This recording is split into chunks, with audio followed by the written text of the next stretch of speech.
Today is Friday in California. Hello, everybody. Welcome to the Friday Night Frenzy, where everything is canon and the topics, they're more like a set of guidelines. I am joined here by my very special guest, Mugen Lord. How you doing, buddy? How you doing? Thanks for having me on this podcast. I'm looking forward to see what kind of fun we're going to get into. My pleasure. So, first off, we got Victor the Lore Seeker giving us a clap. Thank you, sir. And what is a podcast without co-host? So let's bring him in. So first off, we have the man who rooftop Korean is his favorite gender. We have Kristen Finetail. 안녕하세요. How's it going? And filling in for Nix, we have the man with the plan. We have Hiron. Hey guys, how's it going? Everybody keeps asking me if I'm back. And I'm thinking, yeah, I'm back. So Victor is catching the show for the first time live. Thank you. We're really happy for you to join us, sir. So how's everyone doing today? Doing fine. Friday got here so fast. You know, we've just had. I was just on another podcast last Friday, and now I'm on another podcast this Friday, and everything. It's been a busy week. You know, promoting my book, doing YouTube content and stuff. So yeah, this is gonna be a fast month. January is going to be gone in a blink of an eye. Oh yeah, time flies when you're having fun. Mm-hmm. So for the people who don't know, Mugen, could you introduce yourself real quick? Oh yeah, sure. Yes, my name is Mugen Lord. I've been on YouTube since 2006, so I'm kind of like a old school YouTuber. Oh yeah.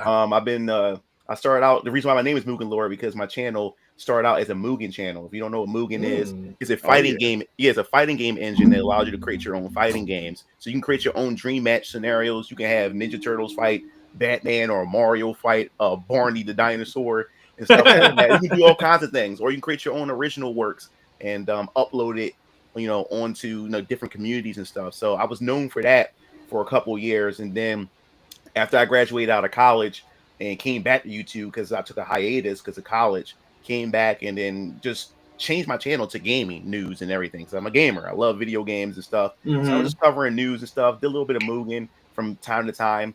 But if you fast forward to 2023, that's when I started getting to the culture war side of entertainment and gaming and stuff. And pretty much I catapulted from where I am to this very point. And in the middle of all that, I started my comic book company back in 2020 during the lockdowns. Nice. And yeah, during that. And we'll get into that, a little bit of that later. But I'm also a 3D hentai animator. I've been doing that since 2014. I think I've been doing that since 2014. And ever since that, it became a lucrative nice. Hobby for me. It's responsible for all the gaming stuff that I have, all that money I made and stuff. Yeah, we won't be getting into Japan's tentacle obsession because this is a PG-13 stream, so you get a little bit spicy, but that's a little bit, but it's all good. It's all good. So that's what it's. So I was able to take that money and invest it in Venus Orion Comics and get that started. Smart. Yeah. So that's pretty much, Hey, I respect your gung ho-ness there. I respect it.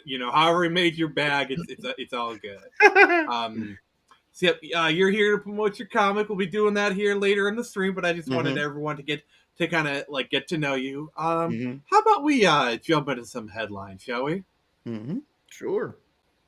Human sacrifice, dogs and cats living together, mass hysteria.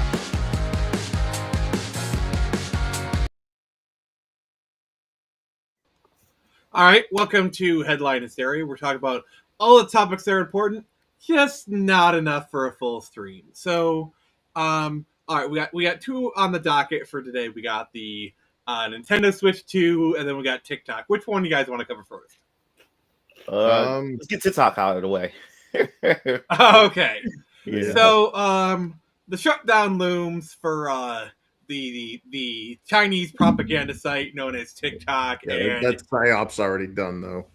The damage is already done.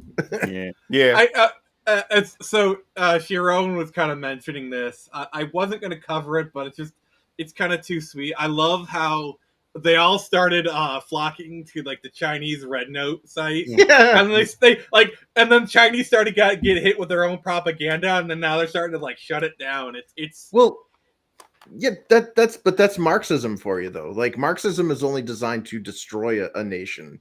Mhm. Like China's already a communist nation, so they have like all those useful idiots that are spouting all that propaganda that we see here today. Those are the first to face the firing squads. So they've already faced the firing squads over in China. So you have a very based culture over in China right now. They give 0 Fs because they're struggling just to find food. So they don't care about your pronouns. Exactly. Like it's funny because I was seeing videos of just Gen Zers is like, man, like China is like really racist and all this everything.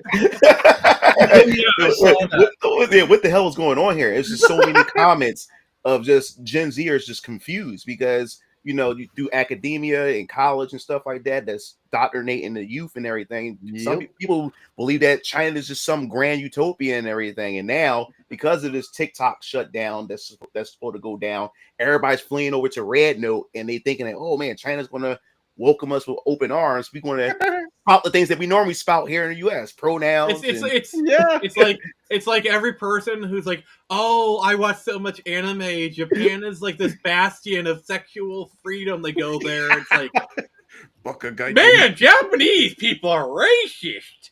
Yeah, well, there's actually a word in China, Baizhuo, which means basically white lefty. Yeah, And that's what they refer to these useful idiots that push all of this deconstructionist Marxist propaganda, because they've already seen it. Like their country back in '49 got toppled by this crap. Like hell, it's funny though because when you see that like the worlds collide, it's so delicious to watch. Definitely is a wake up call. Yeah, that's why I've been calling this like another Mastodon situation. Because like I don't know if you guys remember. Yeah, with Twitter. And everyone started running Mastodon, and then they did like they discovered it wasn't for them, and they kind of ran back. And that's what happened with was it Tumblr? All that nonsense came from Tumblr, and then once Tumblr cut out all the adult content and all that nonsense, they all fled over to Twitter, and that's why Twitter became such a cesspool. That is why I'm okay with Blue Sky still existing, because Blue Sky can be the containment. Blue Sky can be the new Tumblr. Let all the lefties go to Blue Sky. Let it be the containment area. Let it be the penal colony. It's the bog. Yeah. Oh, yeah. The whole thing that was funny about the whole Mastodon situation was once everybody got over there, they was experiencing like mass reports, like reporting people, and stuff like that. And these people like it's so out of touch at the point. It's like you guys might be y'all should realize that y'all the problem because now you're going over there and making the problem for those communities over there. Remember when Blue Sky had like all the people go there all of a sudden like their reports so much that couldn't handle it. Yeah. And then all of a sudden Blue Sky had a bear situation, if you know what I mean. I'm trying to a lot of PDF files. Oh yeah. Wow, man. Yeah. Also, can I just say, I know a lot of people are like, oh, why are you using words such as unalive? Because I like money and I like being able to do my content. Like you don't force this kind of draconian censorship on us, then complain that we use different words to get around it. Yeah. Yep. That's how slang started. Like all those words were so the people that were screwing everybody else over wouldn't know what they were talking about. Wow. Yeah. Put that in perspective. Yeah, that makes sense. It makes me want to fantasize about giving some of these people a throat massage. It's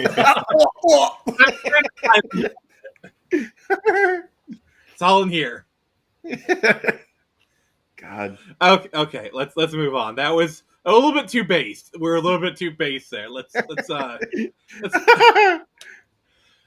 So, to the surprise of nobody, the Nintendo Switch 2 was unveiled the other day. Yeah.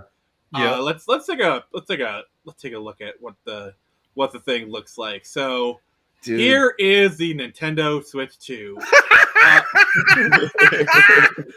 Isn't it gorgeous? I'm sorry. Chris took one look at it. He knows what I'm doing. Yes. Dude, Mugen, this what whole do you- thing what do you- reeked. No. Before I give up the ghost, Mugen, what do you think? Like, what do you think of the Switch 2? What do you think how it looks like? Well, I mean, that's not the Nintendo Switch 2. That's like Oh another. God, you guys saw right through it. Okay, Well, okay. It That reeks is not of, a Switch 2. It is a Odin 2. Yeah, this thing was a forced hand. Like, that was the most undercooked Nintendo presentation. It was almost like a nothing burger. It was like, oh, Dude. by the way, here's our new console. I didn't even know. I didn't even know that the trailer was out. I Yeah. woke up in the morning, make my normal post, make my normal rounds like I normally do in the morning. Took my daughter to our private school. Came home, got online, started making videos and everything. And I was on Twitter for 2 hours, and I didn't even Game see. Gear. I didn't even see it Yeah. trending. I didn't see nothing, and then all of a sudden I see RGT 85. I seen Dreamcast guy. And everybody is saying, "Oh shit!" Like the Nintendo Switch 2, and I'm like, "This got to be a joke, right?" Yeah. That's what I thought, like too. this, they probably trolling just the clickbait and stuff. But no, All right, it's Nintendo Switch 2. All right, I'm gonna let's do my best Icarus impression right now. We're gonna watch the trailer. It's only 2 minutes. Oh boy, Nintendo has claimed the copyright of this stream. Oh boy. All right. I just loading. if you could fast forward to the part where obviously they're showing the hardware and it's like it's the same only different, but the thing that got me was the snippet of the proof of concept game that they showed. Mm-hmm. Like, what? That looks like a Switch game. Talk about the Mario Kart. Yeah, it's like that's new. I thought that was Mario Kart. Yeah, everybody thought new DLC and stuff. Yeah, and they're like, oh, this is our hardware. Like, games sell hardware, people. Like, people bought the original NES because of Super Mario Brothers. I mean, it's very clear they're not ready to share games yet. Well, they're not ready to show this. Like, look at this. This is like the same, only different. Like, why am I buying this if I'm not getting anything new out of it? It's to like be fair, an incremental revision. To be fair, this is a DS to 3DS situation. Also, my internet is not cooperating on this right now. It almost feels like it can't handle the Nintendo Switch 2. It can't handle the power. Well, that's the thing is like from the DS to the 3DS, there was a visual. Like obviously they had the novelty of the 3D, but there was an actual hardware power. Like the power difference was very like you could look at the 2 generations of games and be like, okay, that's clearly the 3DS.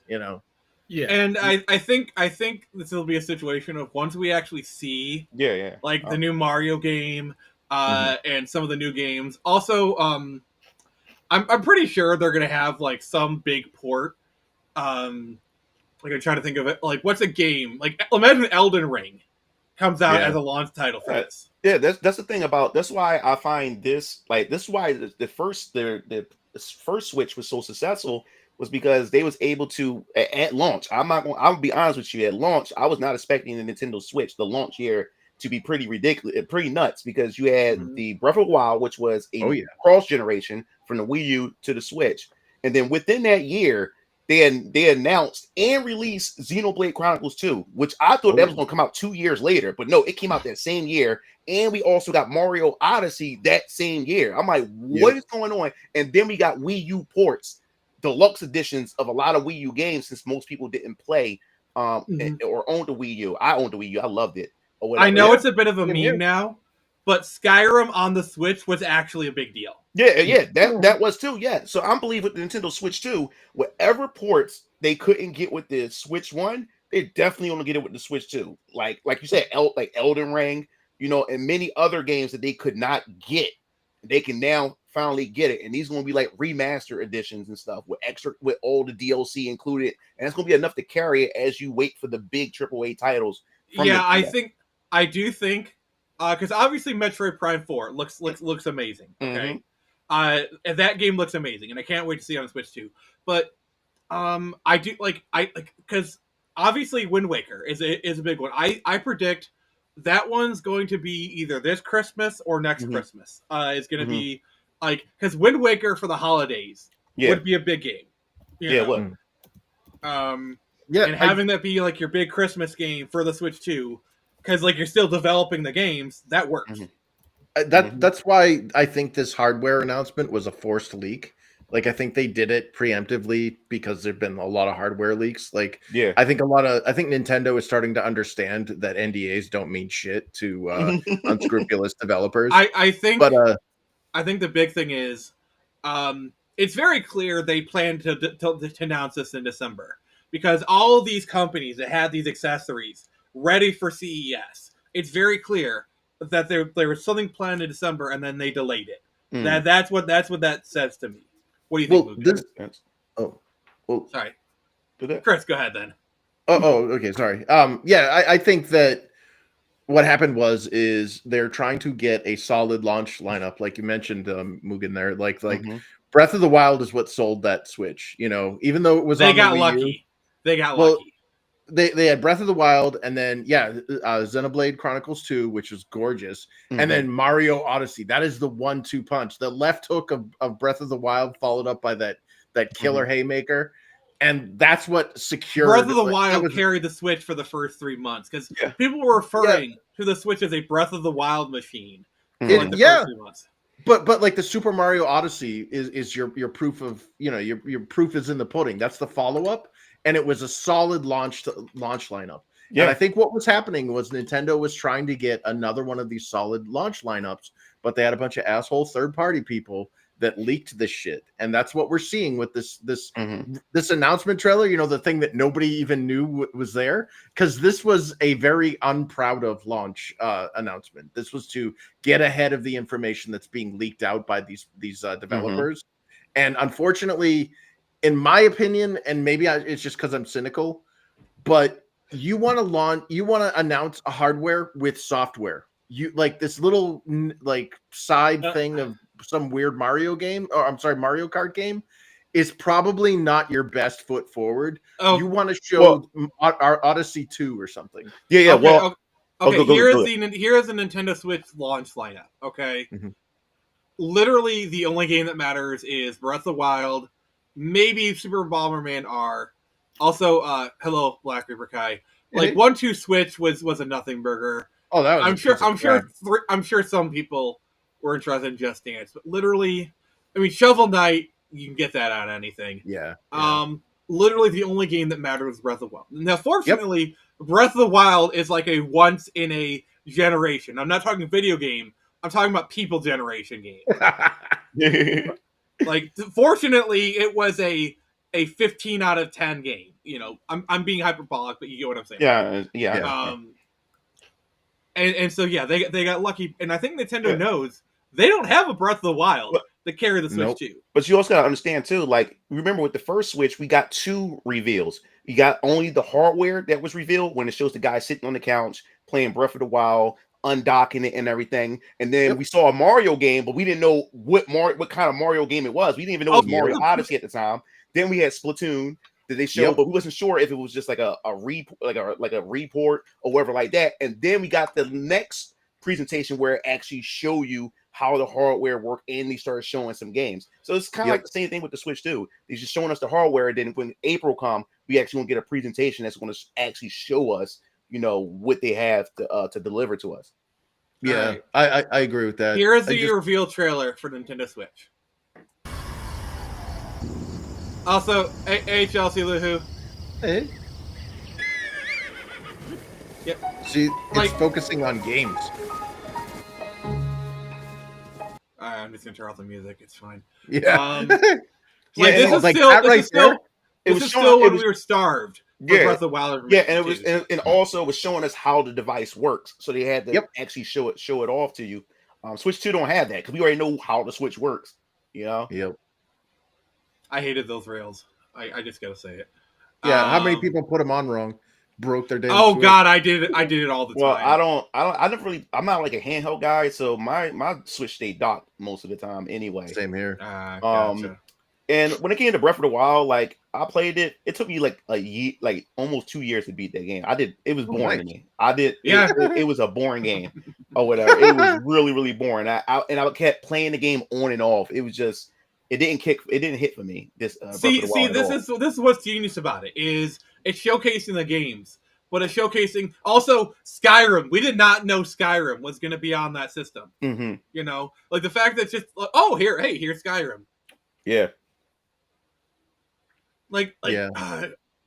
This trailer was really good at showcasing how the Switch fits into your life. Mm-hmm. Well, I mean, Nintendo really didn't want to. They learned their lesson in the colossal disaster that was the Wii U marketing team. Because I mean, a lot of mothers looked at that commercial and went, "Is this just a really expensive peripheral for the Wii?" Yeah, my I don't daughter, want to buy this. my daughter's mother, once when she came over to the house and she saw me playing, with the gamepad with the Wii U, and said, "Oh, that's the add-on device to the Wii, right?" Yep. She didn't even know the difference. She did not know the difference. She just thought it was an add-on to the Wii. So A lot of people thought that. So as much as we're clowning it, I understand why Nintendo's calling it the Switch 2. Mm-hmm. Yep. Yeah, it makes sense. Well, it's not only that; it's also one of the cornerstones of Mario Odyssey. Yep. I think that was the first time Mario Odyssey was even talked about or even shown. Yeah, it was first shown here, and people was like, "What the hell is that? Like, is that a new Mario game?" Yep. Sorry, you were saying, Shiro? It's one of the cornerstones of how a lot of Japanese run their businesses. If you find something that works, don't evolve, iterate only if you need to. And plus, Nintendo has like this really bad habit of like they do really good, they get lazy, they get complacent, and their hardware sales tank. And when their back is against the wall, they do amazing things. Then they get complacent again, like it happened with the GameCube to the Wii. Then they got complacent. The Wii U happened, and then obviously they put out the Switch. The other thing is, Iwata was a big driving force of the Switch. Which also, can we just kind of admit, the Switch is basically what they wanted the Wii U to be. Yeah, they admitted that. That's why when he talked about during that second presentation, when they finally showed what the Switch can do, they admitted with the gamepad and everything, that was the step they was like testing, because that's what they really wanted the Nintendo Switch to be. So it makes sense. That definitely makes sense. The Wii U was more of a proof of concept. Yeah. Well, I love the Wii U. To me, I call that the Sega Dreamcast of the Nintendo console. I'm sure in like 10, 20 years, the Wii U is going to be looked upon like how people look at the GameCube now. I guarantee you, 100%, that's what's going to happen. Yeah, it has some gems on there. Well, the good thing about the Switch is that all of the good games, or at least a good percentage of them, are just ported over to the Switch anyways, because here's a problem that like there's always these weird design flaws that you find in these products when you start mass producing them. And one of the problems that the Wii U created, or at least revealed in people, especially older people, is that your eyes do not adjust rapidly the older you get. So if you're looking down at a mini screen to play a game and then you look up at the TV, you've lost a good 1 or 2 seconds because your eyes have to adjust. Whereas kids, it's instant, it's a snap. But that level of loss or that I guess lag, so to speak, could cost you in a game. And it's not like when you're DS. It's not like a DS or a 3DS. We had the two. Yeah, your eye. Yeah. You have 2 different focal points with the Wii U, but they released that. It's still the same distance, so you can look up and down easily. Well, they released that game Star Fox Zero, and it blew my mind how dumb. Like, you're literally watching a cutscene on the TV, but your R-Wing is still in flight, and you have to steer it while a cutscene is going on that you can't interact with. So I'm watching a cutscene, and all of a sudden I see these edges around the cutscene flashing red, and I look down, and my eyes adjust to this mini screen of my plane crashing into a cliff because I thought I was watching a cutscene. Yeah, Star Fox Zero is definitely the result of, all right, we need a game to showcase all the Wii U stuff, even though Because Nintendo. Because the thing was, it wasn't just brand recognition that they failed at marketing the Wii U.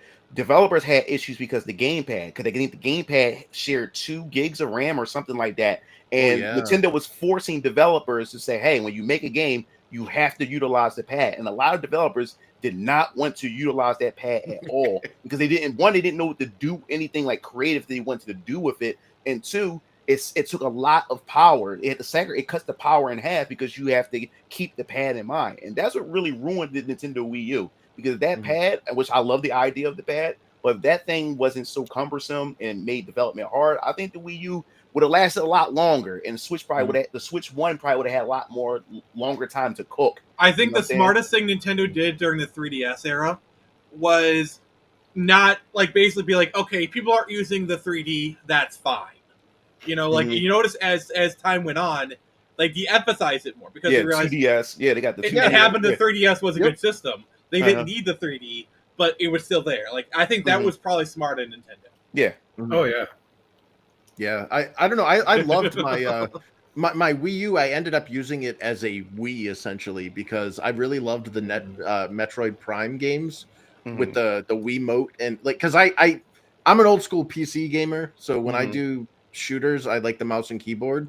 Yeah. So when I'm playing a console shooter, in my opinion, the Metroid Prime games with the Wii remote and the nunchuck was like the perfect compromise for like a console game for a shooter, and I had a blast with those things.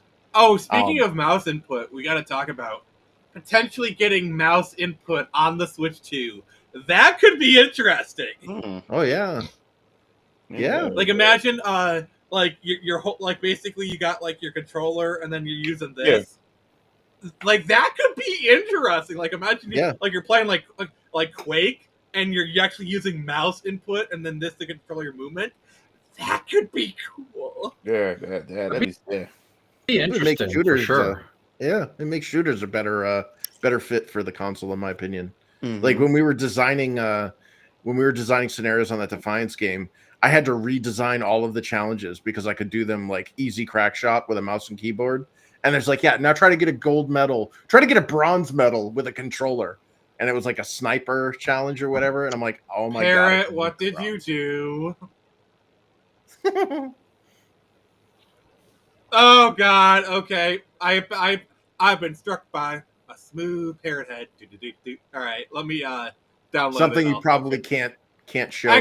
Actually, I can show this one. Parrot head was surprisingly restrained with this. So for those who don't know, Parrot drops some dank ass shit and then leaves without explaining. That's basically what he does. All right.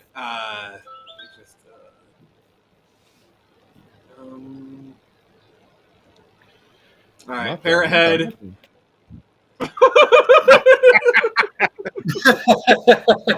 Oh God! Why is the Lollipop Guild trying to sell me a Skyrim? What? Wow! It just works. Yeah. It just works. It just works. I gotta say though, like mouse input on the Switch, that opens up a lot of gameplay possibilities. Like, imagine playing Civilization on your Switch with a mouse, or like a point-and-click adventure. Like a lot of games that require mouse input. Roller Coaster Tycoon. Any MOBA. You know. Diablo. Oh God. Diablo. Oh my God. Yeah. Like it opens up a lot of possibilities. I'm excited. I'm not gonna lie, if they allowed the Myst games to be on the Switch too, I'd be more inclined to buy it. I will say this though. I'm probably gonna buy a Switch 2. As for price, I think it's probably gonna be around $400. We might be $350. I don't think it's gonna be $450 because that's approaching PS3 prices. Because if people see $450, it's like pay the extra $50 and get a PS5. Well, somebody was passing around a leaked image saying that even the price was leaked. They said it was $400 and it's supposed to release July 1st or something like that. Oh, I think what they might do is $350 for the base, $450 for like a premium. Like, let's say the difference will be storage. Like, you have like 1 terabyte in the $450, 400, and you know, something like that. You know, I could see that. Well- Nintendo's done that before. Well, just get the you can get them if they're gonna leverage the same hard or kind of what they did with the Switch One. Just get a micro SD card off brand. You know, you save yourself a bunch of money. I don't think they're gonna do the OLED right off the bat. That's too No. easy of a year 2 upgrade kind of thing. Yeah, Mhm. yeah. That's the Super Street Fighter 2 or Ultras. You know, like arcade edition, whatever the hell you know. I think Yeah. I think if there is differences, it's gonna be in internal storage, maybe Yeah, some and colors or whatever. I don't think I've ever used internal storage either. Like Same here. on my Switch. I got I got like a third party SD card. So yeah. Yep. Really, Yep. really the only way Yeah. it matters is if you're using a Steam Deck, because Mhm. the internal storage of the Steam Deck runs a lot faster than the micro SD card. Mm. So Oh, yeah. sometimes you need to run games off the internal storage of the Steam Right. Deck. But that's really like, but Nintendo Switch, it doesn't matter. You brought up like something that always bothered me about console manufacturers with their hardware. Okay, why do they make it such a pain in the ass for their internal storage to be both a slow bus and non-upgradable? You know, like you got the PS5 here, and they're all touting about how awesome the SSD cards are, or the SSD hard drives are and shit. Mhm. Why not make a freaking USB or a SATA port that you just plug a freaking hard drive in like a? I thought the an arcade or PS5 like did. Yeah, Because, well, like, you have to unscrew things. unscrew. Yeah, you have to. Yeah, and I think you have to get their brand or something like that in order. Yeah, and it's yeah, I think that like you could connect through USB-C, and there's like certain hard drives that were like PS5 compatible or something. Yeah, but Yeah. but they're not SSD though. I think they're just standard Yeah. externals or whatever. But you get an SSD, you have to open up your PS. You have to open up Yep. your PS5 and Break do all your, this nonsense warranty. and then put it in. And I'm like, I'm good. The Iron Seas have spoken. Hit the like button, or it be the plank. well, it's so frustrating when these consoles release with internal paltry amount of hard drive space. Okay, they're like, look, it has native 16 megs or something, and it's like, yeah, that's useful. You know, so then you have to get like a Right. special hard drive or whatever. And then on top of that, with the PS5 and with the Xbox Series X, they even went an extra step further, which pissed me off. They're like, yeah, you can get an external hard drive. You're not going to play those games on those hard drives. That's only to archive them. Then you have to move it over to your internal drive Yeah. to play it. And it's like, why not just make an interface, you know, a SATA interface or whatever, and plug in a cartridge? You know, you can even brand your own stupid hard drives. I don't care. I mean, I think Xbox did that. Like they brought back memory cards, like their own like Xbox ones that you could actually plug into the back. They created a whole system for it, if I remember correctly. Yeah, but as far as the hard drives go, like to play games off of the hard drives, the Xbox 360 was the last one to do it. Like you could actually, Chris, I think I can solve your question here with one easy, simple phrase.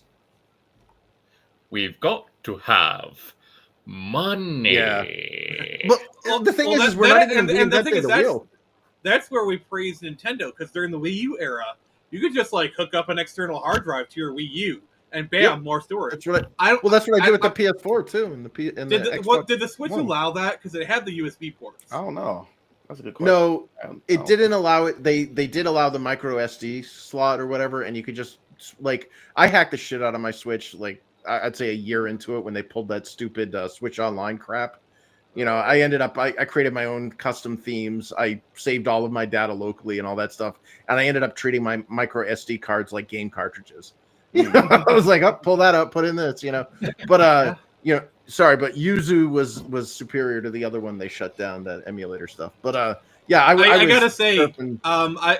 I've been experimenting with Switch emulation, and Sadachi's pretty good. I've been using some Ryujinks. Like, I tried using Ryujinks for a while. That worked okay. It ran Tears of the Kingdom like crap, and then I saw that there was a new build of Sadachi out, so I downloaded it, and I ran Tears of the Kingdom through it, and it actually runs pretty decent. Like, I'm getting a solid 30 frames on Tears of the Kingdom emulation on this laptop. So I'm like, yeah.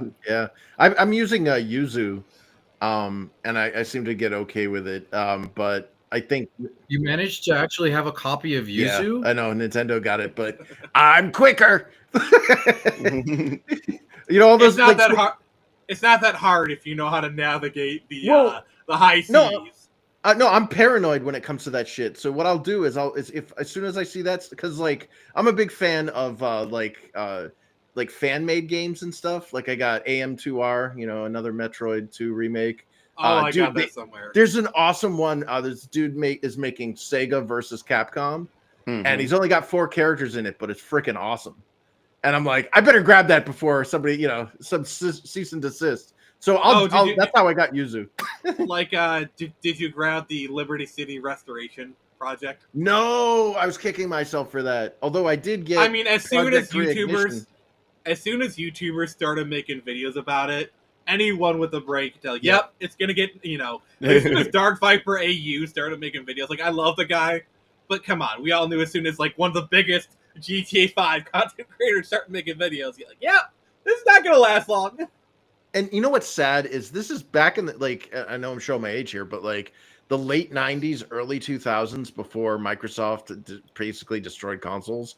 Like, this is what PC gaming was all about. Like, there were no map packs or season passes. I bought Quake 3 Arena and I had freaking Homer Simpson shoot freaking Lobo in the face and turn him into there goo. was map packs. You just had to go in the store and buy them. No, they were free. Community created, like, you'd go into a multiplayer game and it was like, you don't own this map. Press download to download this map now. Okay, whoop, and now I'm in and I'm playing. But the difference is third parties made map packs that you could actually go in the store and buy for like Doom, Quake, Unreal. Not for Quake 3. Not for Quake 3. No, it was a strictly. That's the thing, is that concept of selling maps is a post 2000 thing. Yeah, user generated content. Yeah, really started from like the PC, you know, side of things. And I remember, like, even now, like Halo 1, the first Halo game that was on the original Xbox, and then with the PC and everything. But everybody had loved Halo for the fact it was the user generated content that you was able to create with Halo. And then fast forward to Halo Infinite, they removed all that stuff, and now it's relegated to season battle passes and stuff like that. They just broke the game apart, and just now they're selling it to you in chunks and stuff like that. And that's where we at in the current state of how gaming is with this stuff. Chris, I respect you, but I will have to like disagree. They were doing map packs for like Duke Nukem in the 90s. These are third party sellers. and you can get them all for free too. Like if you played against somebody, like the Quake engine up until Quake 3 Team Arena, which was their revision for Quake 3 Arena, every time you went multiplayer and you did not have that map, it would download that map onto your server or onto your hard drive. Like that was how the Quake engine worked. They didn't understand how to nickel and dime customers yet. That was an advent of when Microsoft came in. I'm just saying it was a practice that was going on in the 90s. That's what I'm saying. Yeah, and a lot of these are bootlegs too. Like Quake 3 Arena was fun. Well, they're third parties. Oh, yeah. They're not official people. And to be fair, a lot of these are like basic companies basically scooping up free mods, repackaging them and selling them, even sometimes without the creator's permission. So to be perfectly fair. Yeah, I mean, I worked on quite a few. I've worked on quite a few of those mods back in the day, and it wasn't like I remember File Planet and Planet Quake and Planet Doom and all that shit. God. But like, I mean, I wouldn't be surprised if half the stuff that I worked on was, you know, on somebody's bootleg disc, you know, at a flea market or whatever. and then you meet like some random Chinese guy and he says, "Oh my God, I played your Doom level when I was 16 years old back in 2002 on you know, we had the server in the back of a fish market because that was the only place in the whole entire county that had a refrigerator." Well, I did have Cliff Blazinski once tell me my map was complete shit. I mean, if you're gonna get professionally bitch slap, it may as well get professionally bitch slap. It like that was before we had like social media to what it is now. You know, you used to be able to, you know, like we had rock stars in the gaming industry. They don't exist anymore. You know, there's no more Cliffy B's. There's no more freaking. The industry fought really hard. Like we had that kind of like in the 2000s and 2010s. The industry fought really hard against rock. Like they didn't want individual. Like we were starting to get a bunch of those people in like the 90s and 2000s, but the industry fought really hard against that. Yeah, because they wanted to keep the 10 years that I spent in that crappy industry. Your self-esteem is eroded. You are made to feel you are 100% replaceable, and the sad fact is you are, because there is more supply for naive 20-somethings coming out of college that want to be game developers than there is a supply or there's a demand for them. So everybody's gunning for your job. You're worthless. Like you're on the chopping block anytime anything gets downsized. And yeah, like that's why there's no rock stars anymore. You know, they don't want those people to be like, I have enough clout to go and start my own shit. See you later. Well, yeah, and that's the thing. I think where we're heading is the realm of indie, independent creators doing independent stuff. Yep. But one thing I think it's important for independent creators, and this is the segue. Thank you, Chris. Is we need to be mindful of there's a line. Obviously, all art is built upon the backs of that which came before it. Okay, everything is inspired by something. That's a fact of life. But I think the discussion I want to have today is, when does inspiration become plagiarism? Oh, that's a good question. That's a very good question. You know what? Oh my God, that was so well too. timed. Whatever that scream was, that was great. Because, like, for example, take Screecher. I've made no bones about it. It's a very Batman-inspired comic. You know, I've made no bones about my sources. But you just look at the character; it's obviously not a ripoff, but it is inspired by. You know, Chris, you talked about your inspirations for Infinitil. But obviously, take one look at your book; it's not a ripoff. Well, yeah, I mean, not only that, but like, instead of being like, I didn't want to rip off Dungeons and Dragons because that basically ripped off. I mean, everybody has. That's no big deal. Yeah, but like when you grab Celtic or Welsh mythology, a lot of people aren't very familiar with it, so you kind of have a little bit of leeway when they're like, oh yeah, oh this is your character. It's like, yeah, and then one day they read the Mabinogi or they learn about the Tua de Danann or whatever, and they're like, oh wait a minute, I read that in a comic book. Oh, that son of a bitch. You son of a bitch, you got me learning. Yeah. Yeah, I mean, you mentioned your character Screecher, who was inspired by Batman. Batman himself was also inspired by several other pulp figures, including the Phantom and the Shadow. Oh, yeah. The old pulp characters, the noir stuff too. Mugen, what do you think about that?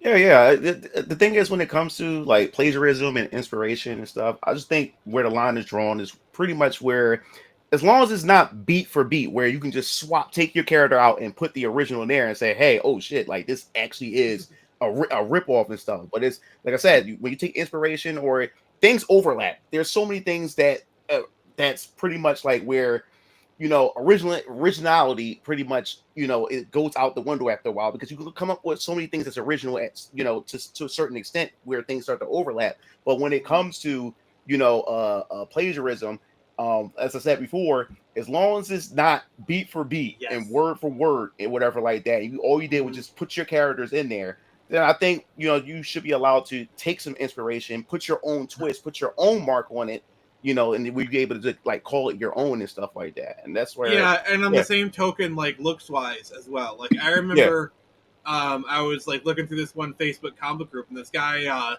like, hey, would you guys like my original character? It was basically Spider-Man, but it had like a honeycomb skin on it. He was like some sort of bee character. But it looked exactly like Spider-Man, like the compound eyes. Oh god, literally everything except had like no, like it looked exactly like it. It was. You mean like Sonichu? Original character, not steal. Yeah, that medallion is like what Greg Brady wore when he wiped out on his surfboard in Hawaii. It is. Apparently it's first too. Okay. Okay. I don't want to invoke the bad juju. Let's get back on topic. Stay away from Masonic Jew. If Chris, if you're not careful, I will order that for you and have it sent. Oh God. Okay. To quote Grandpa Simpson, "I'll be good."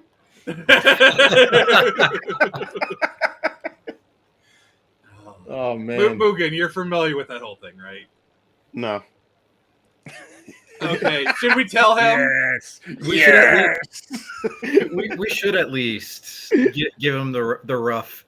Okay. Rough and tumble So, here. are you familiar with oh God, I'm gonna say his name. Are you familiar with Christian? Yeah, I'm familiar. I heard people talk about his name, but I never tried. His OC is Sonic Chew. I heard of Sonic Chew, but I just didn't like research. So it, he but people talk created about it. Sonic Chew medallions, and basically it's a belief that there's a curse upon them, where anyone who wears the medallions gets cursed, because like we've seen like a bunch of big content creators wear them, and later on, like I think like Nick Ricada, what other people have worn them? Mudahar was another name. Oh, Yeah, poor you got wow. a I didn't Sonic know that. medallion. So yeah, it's kind of a curse to have them and even wear them. Oh wow. But I like how he called that his own original creation, and it's like, dude, if we know what you're deriving this from, and you're It's literally blatantly in the saying, name. yeah, like it's man, that's pretty sad, but yeah. Yeah. Have you seen that though in a lot of the indie stuff though? That's like they're like, oh, inspired by this, and I'm like, dude, you literally used the Batman sprite. Like, you know how you're saying Screecher is inspired by? Screecher looks very different from Batman. Well, it also helps that like Screecher's not just inspired by Batman. I was also drawing upon like Moon Knight, Assassin's Creed, like Dove from Titans. Like I was actually mixing a lot of different characters, and I just want to say to everybody, I do apologize for the upcoming assault upon your eyes. Nani? Oh my god. Oshtainda. Yeah, that's yeah. Oh my god. Dracula, you big nerd. Where's that is the Sonic Chew medallion. Oh my god. I do not wish it upon even my worst foes. Oh my god. But Chris, if you don't get in line, I'll make an exception. Yeah, I will have to use barbecue tongs to handle that package. If you even touch that thing, you'll be Kill the fire! Yeah, I saw what happened to Bones Sarah in a Michelle lead Gellar when box she that is got it. blessed by a holy priest. Yeah. See, like, I would be the kind of person to be like, hey guys, look what I got, just for the reaction. But even I don't want to mess with that stuff. Even I don't want to mess with it.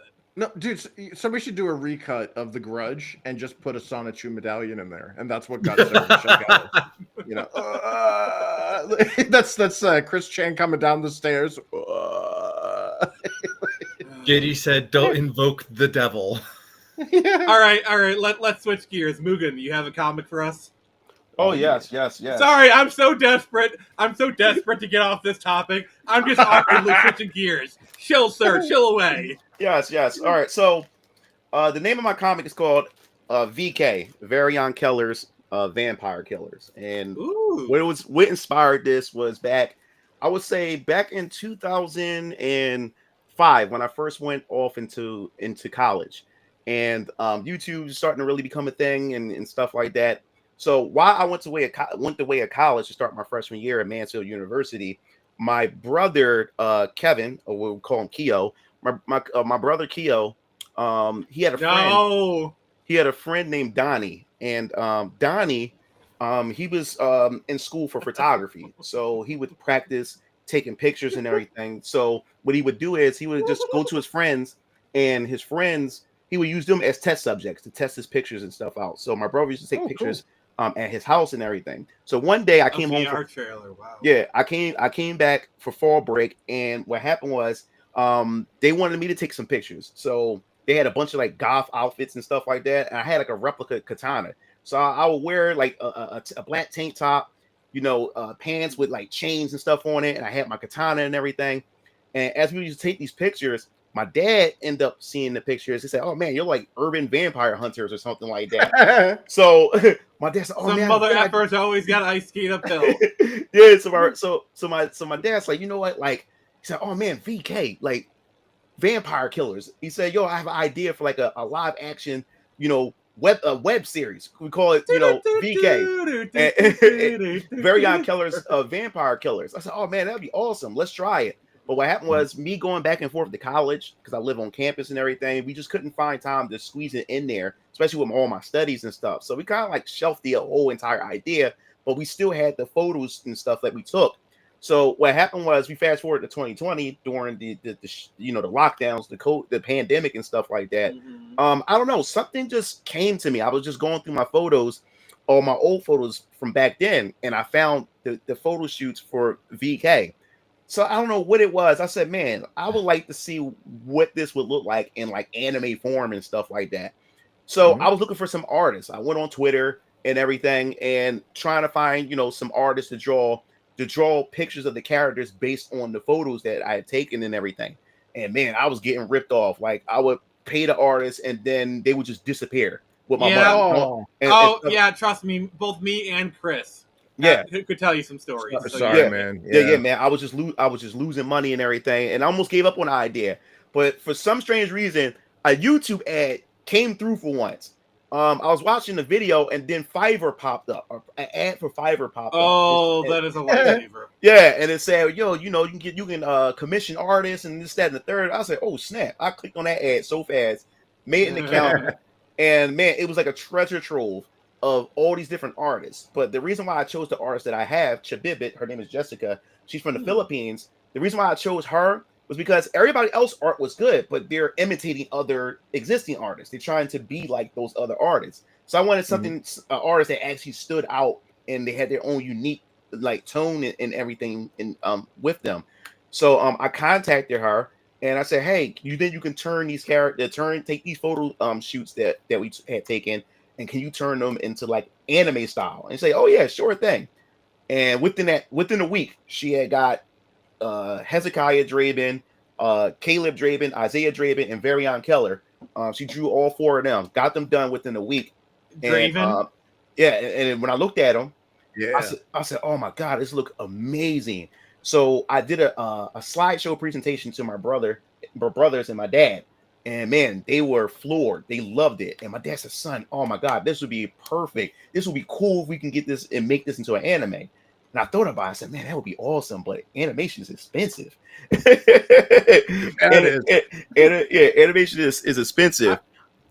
And so what happened was my dad was like, I thought about it and I said to myself, "All right, we can't do animation because animation is expensive." I say, "How about we do comics first? We build an audience, we build we get a crowd and everything, and we build from there. As we start expanding the business, we can get into, because I also want to be a game developer back then too, and I still want to start an independent studio. I still want to do that."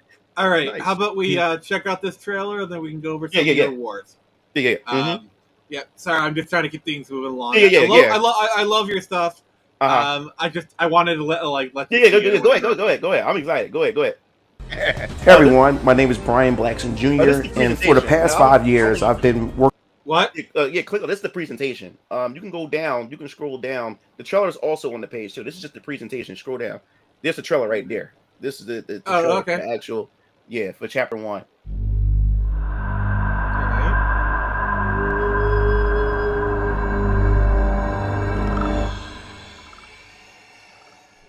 Hey, Wrath. I was able to pinpoint Jasmine Mitchell's location. Remember the pain, and remember the suffering. What do you mean they're coming after me? I don't get it. How did they find out? Everyone around you will pay the ultimate price. I think someone just walked into my apartment. Jasmine, get the hell out of there right now. What are you? Damn it, kid, I'm on my way. High-grade silver nitrate bullets. something your kind doesn't take lightly. Well, am I right, vampire? What is going on Did here? you forget? The party was canceled to avoid a potential police raid. Your friend should already know that. No fucking way. Is he even human? You're doing? Jasmine, step away from the window right now! Damn it. Looks like the police are headed in your direction. No! Wait! Jasmine! Only then will you become the man I remember. Hezekiah Drippin.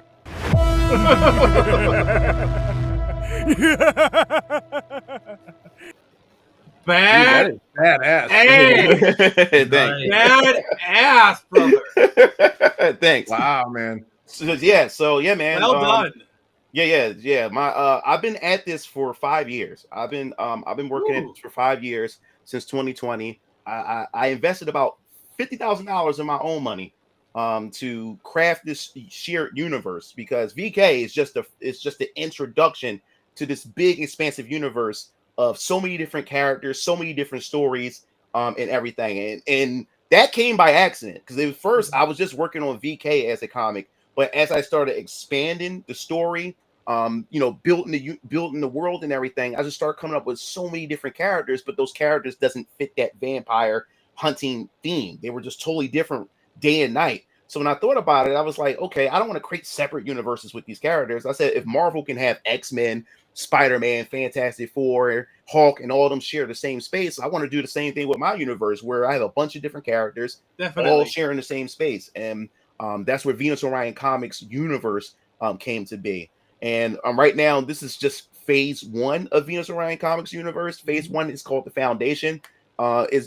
Is building the different mechanics of my universe and setting the foundation to understand how my universe works and everything through these 8 different comic book series that's coming out. But VK is the first comic series that kicks off this expansive universe. Now, chapter 1, it's called Shadows of Vengeance. It follows the first brother, Draven brother, Hezekiah Draven.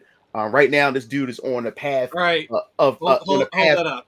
Yeah, he's on the path of revenge, because 2 of his mentors, Lionel Washington and Rosalie Baxter, they were killed by this vampire named Alan Fleck, which the Shadow World calls him the Flamebringer, and they were murdered and everything. So they end up teaming up with this other vampire hunter named Varian Keller. Now, Varian Keller is on his own separate mission. One of his colleagues who he worked with, he's part of this group called the Enigma Unit.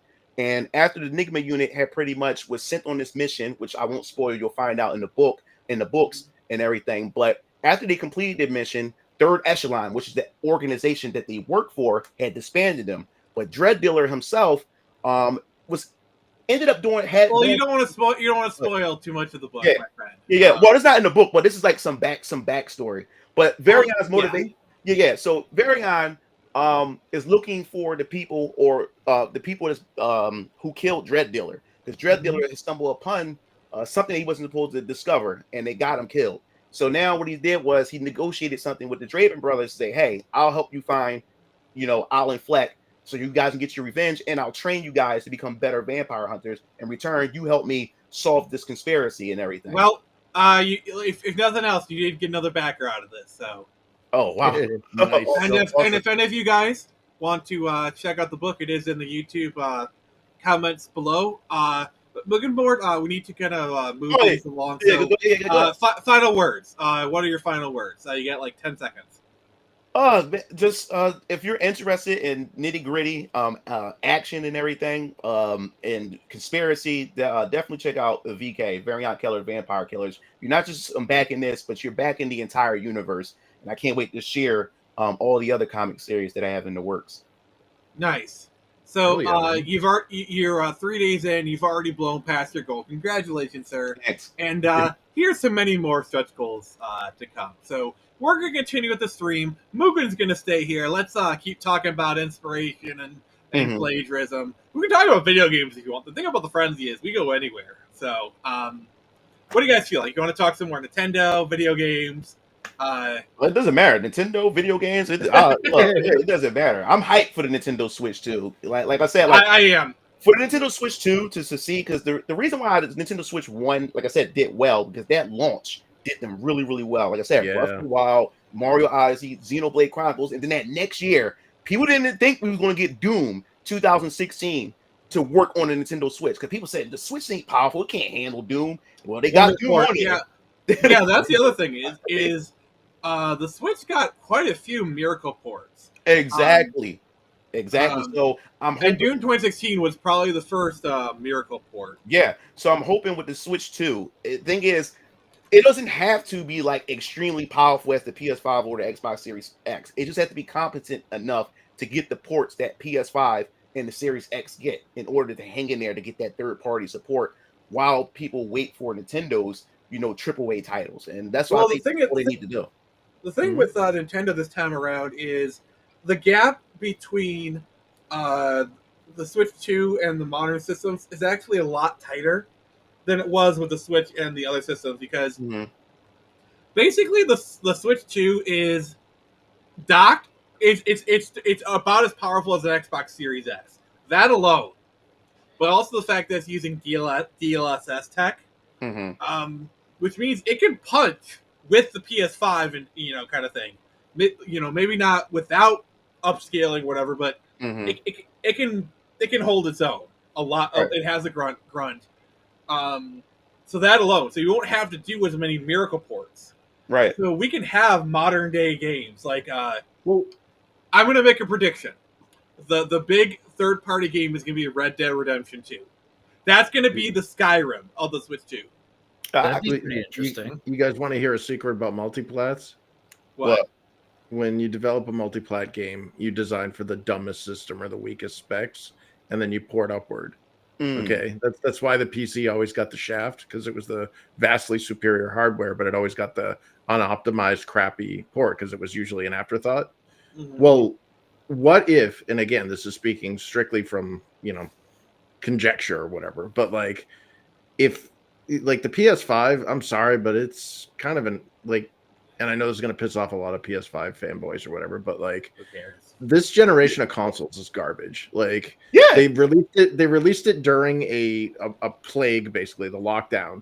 The scalpers got it all. And if you know anything about console manufacturing, Nintendo is the only company that can sell their consoles at a profit, whereas Sony and Microsoft sell them at loss leaders. And they made a killing. Like Nintendo was making a killing during the pandemic. Well, yeah, but Sony actually wasn't, and neither was Microsoft, because all the scalpers had their these PS5s and stuff sitting in these warehouses, so nobody could buy the software to get the licensing fees for Sony to make money. Well, now let's fast forward. They were selling lots of consoles, but they weren't selling systems. Versus Nintendo, which they were selling lots of switches, but also their games were selling. So Animal Crossing: New Horizons would have sold at most 8 million copies if it wasn't for the pandemic. So so the point I'm trying to make here is that if you're making multi-plats now, okay, who are you going to target as your platform? A surefire top of the Nintendo console that's making all the money, because like we just said, the Switch came out during all this and they're making gangbusters, or Sony, who's floundering with all the DEI or all the crap that nobody wants, and they've lost hundreds of millions of dollars on their woke crap or whatever, but like they don't have any exclusives, any killer apps for either of those. And here's platforms. the other thing: the Switch is notorious for a very high attach rate. Like if you look at any like big Switch owner, they have like dozens of games. Like people who have Switch, they buy games. So I guess to hammer home the point I'm trying to make is that if you are a multi-platinum game developer, or I'm sorry, a multi-platform game developer, why not target the weakest link or the weakest hardware, which is going to be the Switch 2, and that be the majority of your products? Like you're just porting upwards to the PS5 and to the Xbox One, instead of like the previous generations where Nintendo got the shaft from the third parties because they had a woefully underpowered platform. And the thing is, to go off of Chris, I imagine as far as like development, because everything's like scalable now, that like just making a Switch 2 game and then porting PS5, it's like, okay, up the shaders, up the resolution, throw more particles, Like it's not as difficult of an up conversion process. Well, that they're using like I think it's I could be wrong, but I remember they used the Tegra or Nvidia's Tegra for basically a mobile thing for the Switch 1 and whatever they're using the for Switch 2 Switch is using 2. I think they said the Switch 2 is like the equivalent of a 3060, which is kind of funny because like basically I'm streaming on a Switch 2 right now because my laptop has a 3060 in it. And that's probably the equivalent of a Switch 2 power. Like, I've had a Switch 2 for years. Yeah. Well, I mean, if you're developing for these things and the architecture is very similar, like that was what Microsoft actually offered over an edge to Sony during the PS3 slash Xbox 360 era, was that if you've ever, like when we were developing on a PC, we literally just opened up a network, like opened up a window with your networks and copied over a Zex file over to the 360, which was on your network in the dev kit. And it was easy enough to run the test like locally through the network. Didn't the 360 use Power VR architecture? I know the original used x86. This was all x86. It was you could talk to your Xbox 360 like it was a PC connected to your network. Yeah, and I know like from the PS4 onwards, they just use x86 architecture essentially. Yeah. Well, the PS3 had that stupid cell processor, which was awesome if you were like, Naughty Dog, who was like a platform exclusive, and their games looked gorgeous. But when you were trying to do multi-platform and stuff, and you had all these stupid TCRs, like the compliance crap, where like Sony forced you to download the games from their slow-ass 1X BD-ROM to the hard drive, whereas Microsoft is like, no, you can't. You can only have a maximum of like 16. Was it 16 gigs or whatever the size was that one of their little memory cards had, because they sold an Xbox 360 that didn't have a hard drive. So they're like, as part of our compliance, if you want to get on our system, your game has to stream directly from the disc. So you have a game that's why like a lot of Xbox games you have to install. Yeah, like a lot of the Xbox games would stream from the disc. Yeah, well, that meant a complete rewrite, because you were just told you had to install from the PS3, and now you can stream from the disc on the Xbox. So you're rewriting the entire thing. But if the Switch 2 basically has very similar architecture to whatever is going on with the PC or whatever, it'll make it easier for developers to just like, hey, it works on this platform, slide it on over through the network onto this other one, and look, it works there too. James, I think that was probably later on in the life cycle when it was more understood that Xbox 360s had hard drives with them. Oh yeah. No. They still offered, like, even before, like, so they sold a Xbox 360 without a hard drive, but it did come with a 16 gigabyte or 4 gigabyte or whatever that it was, some small amount of space memory card, and you could save all of your digital movies and TV shows to your memory card, which was like, okay, like, but the idea was also, to be fair, all Xbox 360s had USB ports, and they did accept thumb drives. Yeah, I don't know. I know they had their own proprietary hard drives. No, they did. Like I remember. I know the Xbox One had a USB. I remember going into my college like common area, and there was a guy. He had his 360 hooked up to the TV. He was like playing Halo, and he had his USB drive, and he's playing music off of it.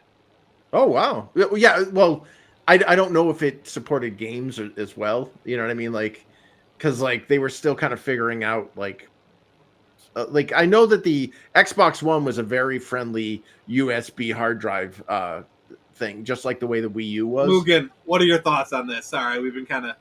What was it again? What was it? No, what was it again? I've kind of lost the plot here because we go in all different directions. Yeah, we're originally talking about how if the architecture in the Switch 2 is close enough to what it was in the Switch 1, the NVIDIA Tegra and all that stuff. Like, you guys are speaking technology wizard language. Sorry. I know nothing about that stuff. All right, well, let's Nintendo switch it up right now. Angelus drops in with the Phoenix. JDF isn't that overrated. LOL. Blasphemy. Also love the Cobra Kai t-shirt. Thank you, Angelus. And that's in response to like a tweet I made because I don't know if you saw this. Jason A. Frank, rest in peace. Yeah, His daughter is trying to do like conventions, like their book, and like he has done nothing other than like he's JDF's daughter, and whenever you question it, they're like, she's gonna be in a movie that hasn't even released yet, like that kind of BS. Is it to promote her dad or is it to promote herself? Yes. Basically, good question. The way that I see it is he's piggybacking off. It's like going to see the Frazetta sisters, Frank Frazetta's daughters or whatever. Yep. Yep. They've been hitting that circuit for decades, but oh yeah, like I don't know. Also, I'm not a really big JDF fan because in my opinion, there's three types of Power Ranger fans. You have Power Ranger fans who love the entire franchise. You have MMPR fanboys who MMPR either is the best Power Rangers or it's the only one that exists. And then you have JDF fanboys who... well, I liked it. Let me see. Mighty Morphins will always be my favorite. I liked it. Power Ranger Zeo was another one of my favorite.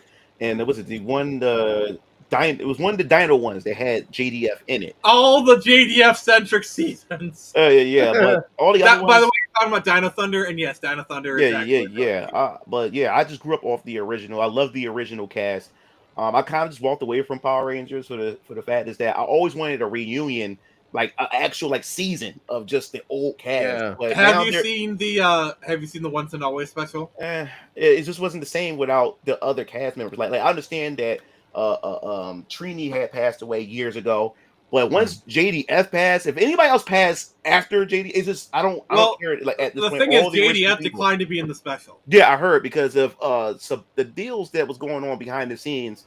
That I remember he was talking about how they took his Draken story or whatever like that. Yeah, like I've heard all of that. There's some conjecture there. I'm not sure what is true. And then also I'm not a fan of Amy Jo Johnson either. She has like this thing where like she kind of like doesn't like being a Power Ranger fan, but she loves taking the money. Yeah. Like every time she has a project, like, "Hey guys, remember I was a Power Ranger?" And as soon as her thing is funded, she just I don't like that either. She did that for years, and I just she has this like I'm better than you attitude, and I don't like it. I mean, honestly, things like this are kind of why I moved away from Power Rangers and more moved towards their source material, Sentai and Kamen Rider. Yeah, the Power Ranger fandom. It's toxic, but it's a very special kind of like, I don't know, like a lot of Power Ranger fans are very immature, and I don't like interacting with Power Ranger fans. Like they piss me off. Wow. Yeah. Man. But yeah, I don't know. They're a little after my time, but yeah. Yeah, she was on Felicity. So yeah, I don't know. Giggity. I mean, okay, it's a couple different things. I think the character of Tommy is very overrated. Like, he basically was a sufferer from the Worf effect. Like, every week, it's like he was like, oh, he's asleep. Because the thing about Burai, the Dragon Ranger, the actual Green Ranger, was he was only in a limited amount of footage because of the Green Candle. He'd only really show up for like the third part, so they always had to find ways to get him out of the episode. So that thing. Also, just whenever something is like overexposed, and you have like, I'm kind of a bit of a hipster in the regards where like when everyone says like, "Oh, he's the greatest," I have an actual reaction to be like, "No." Yeah, but like my favorite, I liked the cast period, like the original Power Rangers, the Mighty Morphin, but I would say that the character to me that was my favorite was Billy because Billy actually had growth. He was like a timid. He was like a timid. Billy's my favorite. Billy's my favorite. Yeah. He was the most timid out of all the Rangers. But as he progressed through the series, he became much more confident. I will be right back. Keep talking. And he became a complete badass. Especially in Power Rangers the movie. Yes. Like this dude doing backflips. He like in his regular form without even transforming, just beating Putty's asses and everything. I just thought it was pretty cool. at how he developed as a character. I think he had the most character development out of all the Rangers because everybody had their role, but you watch Billy transform as the series progressed and stuff. So Billy was like actually like one of my favorite ones.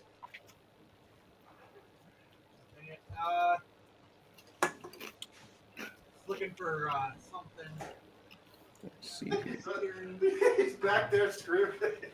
Well, Screw it's funny you mentioned. Here it is. It's funny you mentioned Billy though. Like I remember hearing stories about how David Yost, the actor, was treated real poorly behind the scenes. For being gay or something like that. Yeah. It's like, to be fair, David Yost is kind of a dick. I'm finding that out now because I met the bastard like 10 years ago at a con. He was a fucking asshole. Oh my god! But dude, don't hold back. Yeah. If you watch this channel called Henry Resilient, he covers all Power Rangers drama. He got the scoop on every last Ranger. That dude is like the Keemstar. Exactly. And that's why he's banned from conventions. Like most conventions, if it's a Power Ranger convention and he shows up, or he's definitely on like I'm sorry, like the Keemstar comparisons are apt. Yeah, drama alert. Like the Ranger actors do not like him because he gets to dope. Yeah, because he gets the scoop. When I say he gets the scoop, I mean legitimate inside sources, and they come onto his show and talk about a lot, especially when it came to the payment that Austin St. John and the three Rangers, the Black Ranger, the Red I think Austin St. John is being I know he got in trouble for like some of the proposed pit fraud or whatever. Mm-hmm. The one thing I will say is using German painter quotes. I'm sorry, you're a dumbass. You're a freaking dumbass for like promoting that kind of stuff. Like, I don't care how anti-woke you are. No. You start going beyond the pale of anti-woke and start going like I get you want to do Warriors controversial, but like don't. Sorry. Yeah, man. I'm just trying to catch you with comments, man. Tommy, I mean, he can be your favorite character. That's fine. What's worse? Actually, I'm going to say this. I'm not a Supernatural fan myself, but Supernatural fans, they're fine. I've never really had a problem with them. Obviously, they're passionate, but they seem to be okay people. One fan base I definitely will give comments to, compliments, is the Alita Battle Angel fan base. Those people are angels. Like every person from the Alita Battle Angel fan base I've met have just been like the sweetest, kindest people. So I don't know what you guys are drinking, but please drink more. You guys are awesome. Please. And please, Alita Battle Angel 2, please. Also, where are my fellow Comrader fans at? I want to do a little show and tell thing. Nope. Wrong one. All right. So I got this one. It's a little Comrader 5s and Comrader Decade. Oh, cool. Awesome. Yeah, there's a guy at the conventions. He has like a bunch of Japanese stuff. Like these are Japanese, by the way, the vinyl figures. And like he has like some Comrader ones, and it is so hard not to just have him clean me out every convention. All right, and then James said, "I love season 1 to 5. I think the fanfic shipping, shipping in anything, because like for me, when it came to gaming, the worst community, it's most like toxic community I've ever encountered is the Final Fantasy VII community. Because I'm a Final Fantasy Claris versus dude, I cannot stand, and like me, I don't really associate myself to like fandoms and stuff. Like I have my favorite thing and I keep it to myself and stuff. So I don't really associate myself with communities and stuff. But I remember one day after Final Fantasy VII Remake came out, I did a review on it, and I'm a big Final Fantasy VII fan, but that game, man, like disappointed me in terms of story. Like everything else I tried playing it. It had that like Uncharted Horizon standard game design that like it was okay, dude. Like that was one of my good game. It wasn't a JRPG, nor was it really Final Fantasy VII. Exactly, and I gave my opinion on it, and I gave my opinion on it, and it has some good. That was like the worst thing you can do on the internet. Yeah. People seeing it. It did some good numbers. So what happened was on Facebook, one of my friends from high school had hit me up. He said, "Man, and I loved your review on Final Fantasy VII Remake." He said, "Listen, I'm part of this Final Fantasy VII fan page on Facebook." He said, "Yo, why don't you drop your review on there, man? I think people will like it." Dude! I never joined fan, and the thing is, I never joined fan pages before, but I love Final Fantasy VII. I said, "Cool, I can meet like-minded people and stuff like that." Man, I'll put that review on there, dude. I like people when I said he took it personal about why I didn't like the story to the remake and everything. Dude, they was calling me a tranny. They was calling me all kinds. They were calling me all kinds of things. Dude, they was calling me. They was attacking me personally, and then they went to my personal profile. Started talking about my family. And they're just jealous because of your superior hair care routine. That's what they're jealous of. So the mods had to come in and start blocking people because, man, we never seen this before, like this type of behavior and everything. We have never experienced anything like this. So they came to me, they apologized to me, they took my post down, they apologized, said, "Look, we are so sorry, we did not expect this stuff like that." Oh my God! I said, "Listen, apology accepted, but I'm out of here. I can't stay here. Like I've never been in the Spurg Hive." Yeah, dude. And then I joined the CD of Final Fantasy page. Now the thing is, they were good. They were pretty cool, but you had those little bit of people in there that was just like so hardcore with the shipping and stuff. But I remember people was talking about Crisis Core and they started talking about Zack. I don't like Zack Fair. If you want to kick the hornet's nest, yeah, dude. I said no. Here's what you do if you really want to kick the hornet's nest. Say Final Fantasy VI is not the best Final Fantasy game. Oh my God, people will come out of the woodwork to curse you. Oh my God, the Final Fantasy VI fans. Yeah, dude. Wow. I gave my criticism about Zack Fair and why I didn't really like him much within Crisis Core. I didn't like Crisis Core, the compilation in general. And my guy, like, this chick came on there and started attacking me. Like, I mean, she was hard on me. Like, just kept coming after me. And every post I would like talk, she would go there and attack me because of what I said about Zack Fair. So I went to her profile and I looked at her profile. She had a body pillow of Zack Fair. Everything's about Zack. I said, okay, now it all makes sense. Mugen, I just want to let you know, it could be worse. You could have said BTS sucks. You could have said BTS is a shitty K-pop group. You could have said that. By the way, if you had said that, you would have been dead literally dead within 5 minutes. And by dead, I mean somebody would burst through your door. Yeah, dude. K-pop fans are like the apex predators of toxic fandom. And Overwatch fans are toxic too. I can't stand Overwatch fans either. K-pop fans are the K-pop stands and Swifties are like the top of the hill when it comes to like toxic fandoms. Yeah, I don't know. I'm kind of with Mugen Lord on this. Like I don't consider myself, even though I like certain things, I don't consider myself part of the fandom. Yeah, same here. I just happen to like stuff. Like like that's to me. It's like I like Power Rangers, and I still consider myself a Power Ranger fan, but I refuse to interact with the community. Exactly. I refuse to be part of the Power Ranger community because I don't like them. I don't like you guys. If you're an individual Power Ranger fan and you're cool, you want to talk Power Rangers, that's fine. But the community as a whole, you guys are a bunch of fucking toddlers. Well, I view myself as a former member of different fan communities, and granted, I also was part of that whole community aspect back in like the mid to late aughts, early 2010s, back where the toxicity wasn't nearly as weapons grade as it is today.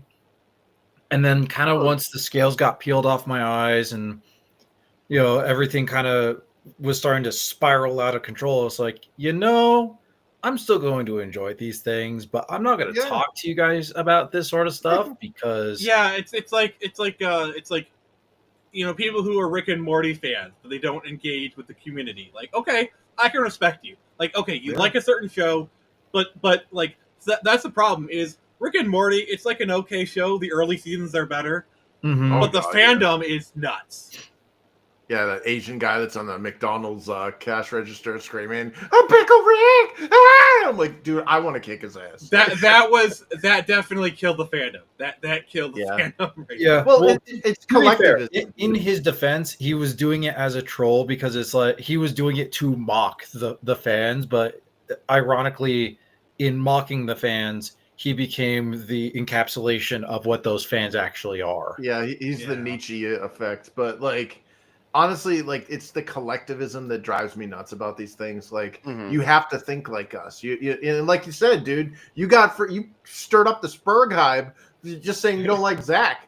Like I don't like Zach. Like yeah, I really hate that about certain fandoms where there's like accepted opinions. Like, okay, this is the party line, all right? You're supposed to like them, you're supposed to hate them. This episode is the worst ever. This is the best episode ever. And you can't deviate from the script. And if you do, the swarm comes at you. Yeah, it's like a school of piranha, and one swims wrong. And like for example, for example, let's say I went into an Avatar fan group and I said, "The Great Divide is the best episode of Avatar ever." If you know Avatar, Pandora. You want to hear one that will really kick a Spurg hive over? What? The Yu-Gi-Oh! 4 Kids dub is trash. The manga is infinitely better. I got one. You want to know the quick way to upset a Dragon Ball Z fan? Say Goku is not the strongest fictional character ever, and Superman would beat Goku. If you want like a 5-hour autistic deep dive response video, like you say Goku, like Superman would beat Goku. They're like, let me do this 5-hour video explaining why you're wrong. That death battle dude went. Oh man, when he did that, they did it twice. No. Why did they here's the do thing. it? Here's the thing. They did it 3 times. Okay. They did it 3 times. I seen it twice. God. I didn't know they did it. They did Omni-Man. And versus Burdock, yeah. right? They literally, in Omni-Man 1, they literally pulled that same card again. People fell for it 3 times. Well, I mean, when people talk about Goku being the strongest character, they're only like a quarter right because their official titles. I mean, Superman, the man without limits. Goku, the man who conquers his limits. And I think Death Battle at the end of the second one, they summed it up like in a neat little bow. They said Goku is a character designed to break limits. What can he do against a character that literally has none? Superman has no limits. He literally doesn't. Like there's literally a story where Superman punches reality. Yeah, dude, it's ridiculous. It's ridiculous. Especially when I learned, found out about Darkseid, like that. It was a comic book where they were saying that the dark side that we do know is just a shell. Like he can't exist without being in that body because if he comes outside of that avatar, he can this existence can destroy reality. I'm like, what? Yeah, and the thing is, Darkseid can't be killed because if you kill that shell, he'll just come back. I'm like, what? I'm like, this is getting ridiculous. Like 2 kids like bragging about their superpowers. Well, mine's infinite, Well, mine's infinite times 1,000,000. Yeah, but speaking of Lita, Battle Angel, I went to see the movie. I love the movie. I love the movie too. And maybe I went out and bought volume 1 of the hardback. Yeah, I went out and bought that because of going to see the movie. And man, that was such a beautiful. That movie was beautiful, man. Like, and that was during the controversy between because Captain Marvel came out during that time. And Alita is a much better movie than exactly. And people and the media did not want Alita Battle Angel to make shockwaves at all because Captain Marvel, the girl boss and everything. But Alita Battle Angel, man, like she was that character you would resonate with, and what I'm saying, beautiful character and stuff. And when I remember when the part where she was going to take her heart and give it to him. And man, that shit just made me melt. She was just willing to do anything for him or whatever like that. And the sacrifices that was made in that series, man. Now, like the sequel, I don't ever think we're going to get a sequel of the movies. Now that Disney owns Fox and all this other type of stuff, and if we do, it's basically just going to be Disney to appease James Cameron. Yeah, You know, because Disney is in the business of keeping James Cameron happy. Like, here, James Cameron, let's make you happy. Just keep pumping out Avatar films so you can make us $1 billion each time. Mm-hmm. Yeah. Dumb question, but has anybody been keeping an eye on the Sony and Kadokawa situation? Because I've been wondering if that actually went through or not. Oh yeah, I covered it on my channel. So what they did was Sony really couldn't afford them, because what happened was they only wanted to come in and get their anime and some of their studios when it comes to gaming and stuff. But Katawa, they was like, no, like, we want you to buy the entire thing or whatever like that. And Sony was like, no, like, I don't want the entire thing. We just want this. They just want the thing that makes Kadokawa the money. Yeah. So what happened was, instead, what they did, they said, okay, how about this? We'll buy a majority of the stock. So they bought majority stock. So now it pretty much makes them the owner, of it, because they bought majority stock out of everybody else. So now was it From Software is pretty much, a first party studio now for Sony. Also, Sony has a monopoly on the U.S. animation market. Yeah, and that's what I really hope that the FTC goes after Sony for that, because Sony, we need to break up the monopoly of anime in the U.S. Yeah. So now since they bought majority of the stock, they're pretty much like the owners anyway, without outright owning them all together. Yeah. And stuff. So now they have the anime properties, the manga, and now they have the game studios and stuff. So, but this is the thing. From Software wanted to be acquired by Sony. Like, they wanted this. Like, that was the crazy part about it. And many people within the company wanted Sony to acquire them. So I don't know, man.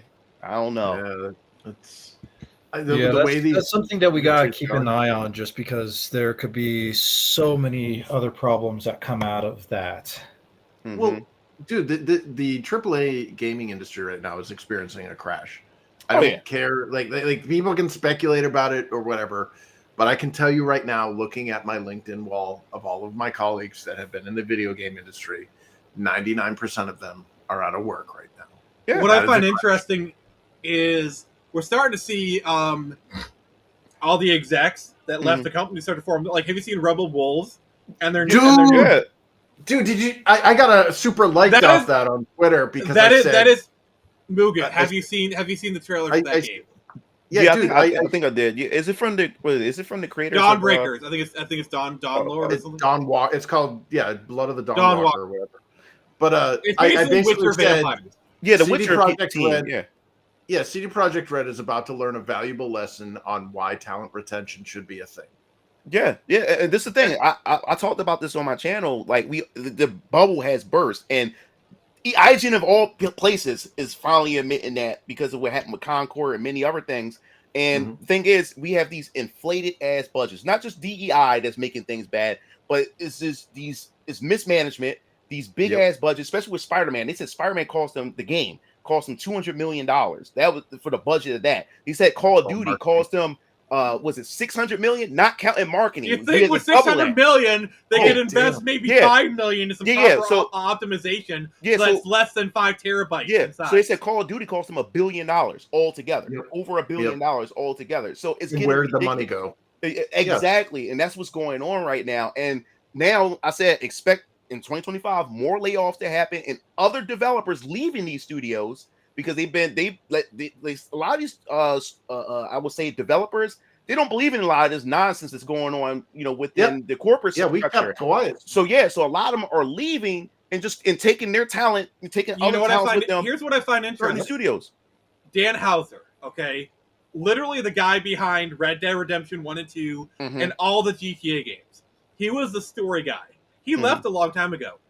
Like, whoever gets him is going to get the golden ticket. Yeah. Because he is an amazing writer, and you can say by what the co-creator of Grand Theft Auto and Red Dead Redemption, that alone will sell you 1 million copies. But you get Dan Houser, who is like a generational talent. The guy can write, and wherever he ends up, if he decides to stay in the game industry, he can basically just give him a blank check.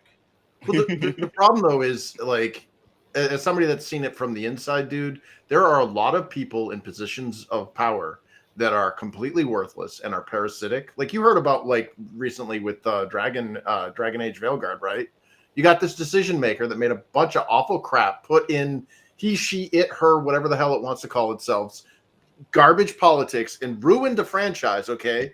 And then it got to the point where this person's like, well, guys, it's been really great. This has been a learning opportunity, but I'm going to leave now. See y'all later, guys. And now you've got all these like QA people that are looking at unemployment, and there's already talk that the Edmonton studio of BioWare is getting shut down. And the problem with the thing about Dragon Age was Inquisition did okay, but that was like 10 years ago. Mass Effect is on the thinnest of ice. Obviously Andromeda was a disaster. Mass Effect 3 was bad. They gained back some like street cred with Legendary Edition. Like basically everyone played Legendary. It's like, oh yeah, this is why I love Mass Effect. Like it reminded them what they loved. So they have one shot, one opportunity. It's the opportunity. Sorry. From what I hear, like with the Mass Effect, they're just tearing out all the woke shit out of that game. Dude, well, this is happening across all of these companies. Ubisoft, another one that's going to go. Like, we're looking at big companies that have been here for decades, and they're imploding because, and you know my paranoid delusion about this. Like, I think it was all intentional. I think the CCPs poisoned all of our markets with this woke crap, sabotaged it, learned what they could, and now they're making these savior games like Marvel Rivals, you know, and other. And I've played Marvel Rivals. It's a fun game. Like I'm not gonna lie. I don't think it's absolute like. My thing is these games are good. But I don't think they're jaw-dropping good, but they look amazing in comparison to Dustborn or Concord. And here's my counterpoint is let's pretend all of that is true. The thing is, these companies go where the money is. And if the money is in non-woke stuff, which is very much being proven, these companies will pivot to it. Even if the Chinese corrupt it, because there is the talent that's still there, the passion is still there in the West. If it has to come from like AA studios like Rebel Wolves, or if we need to rebuild the gaming industry, I think we can. Yeah, well, that's what I think will happen is, I mean, we're going to see the dinosaurs, the extinction level event, EA, Activision, Blizzard, all of these guys are going to die. And what's going to come out of that are the AA's, the indies, and they're going to be the mammals that progress because you got Larian Studios out there showing up these guys. These are AA people. And they took the Baldur's Gate 3 license. And personally, I'm not a fan of the game, but I can see that it has a marketability and it blew people's socks off. And they're like, all of a sudden you see all of these like games journalists and all these people like, well, don't get used to that level of quality. It's like, why? the mark is the conversation around a game. People are still talking about Baldur's Gate 3. Yeah. Like, it's been like, what, a year, 2 years since it launched? Like, damn. Nobody's talking about Concord. Nobody's talking about all this other crap. People still talk, like, Baldur's Gate is still getting great numbers on Steam. Yep. Well, I mean, I'm also of the mind that BioWare might not even survive long enough to release a Mass Effect 5 because realistically, they might have shot themselves in the foot with Dragon Age Inquisition. Nobody talks about that anymore unless it's. I think Mass Effect 5. I think Mass Effect 5 is their last chance. Because, I think so we're waiting to the end of the fiscal quarter, which is probably around the end of February, beginning of March, and that's when the layoffs usually happen. And I foresee the Edmonton studio being shut down, and I see the team being dissolved, and I see Mass Effect, if it's ever going to be made, being moved to another studio. I think we're watching basically what happened to all of EA studios that get absorbed by them. You know, they make a couple of shitty games and then they just vanish. Yeah. The only good thing is, like, I once saw this post where someone pointed out this is probably the last console generation of the old guard, like people who made the Famicom.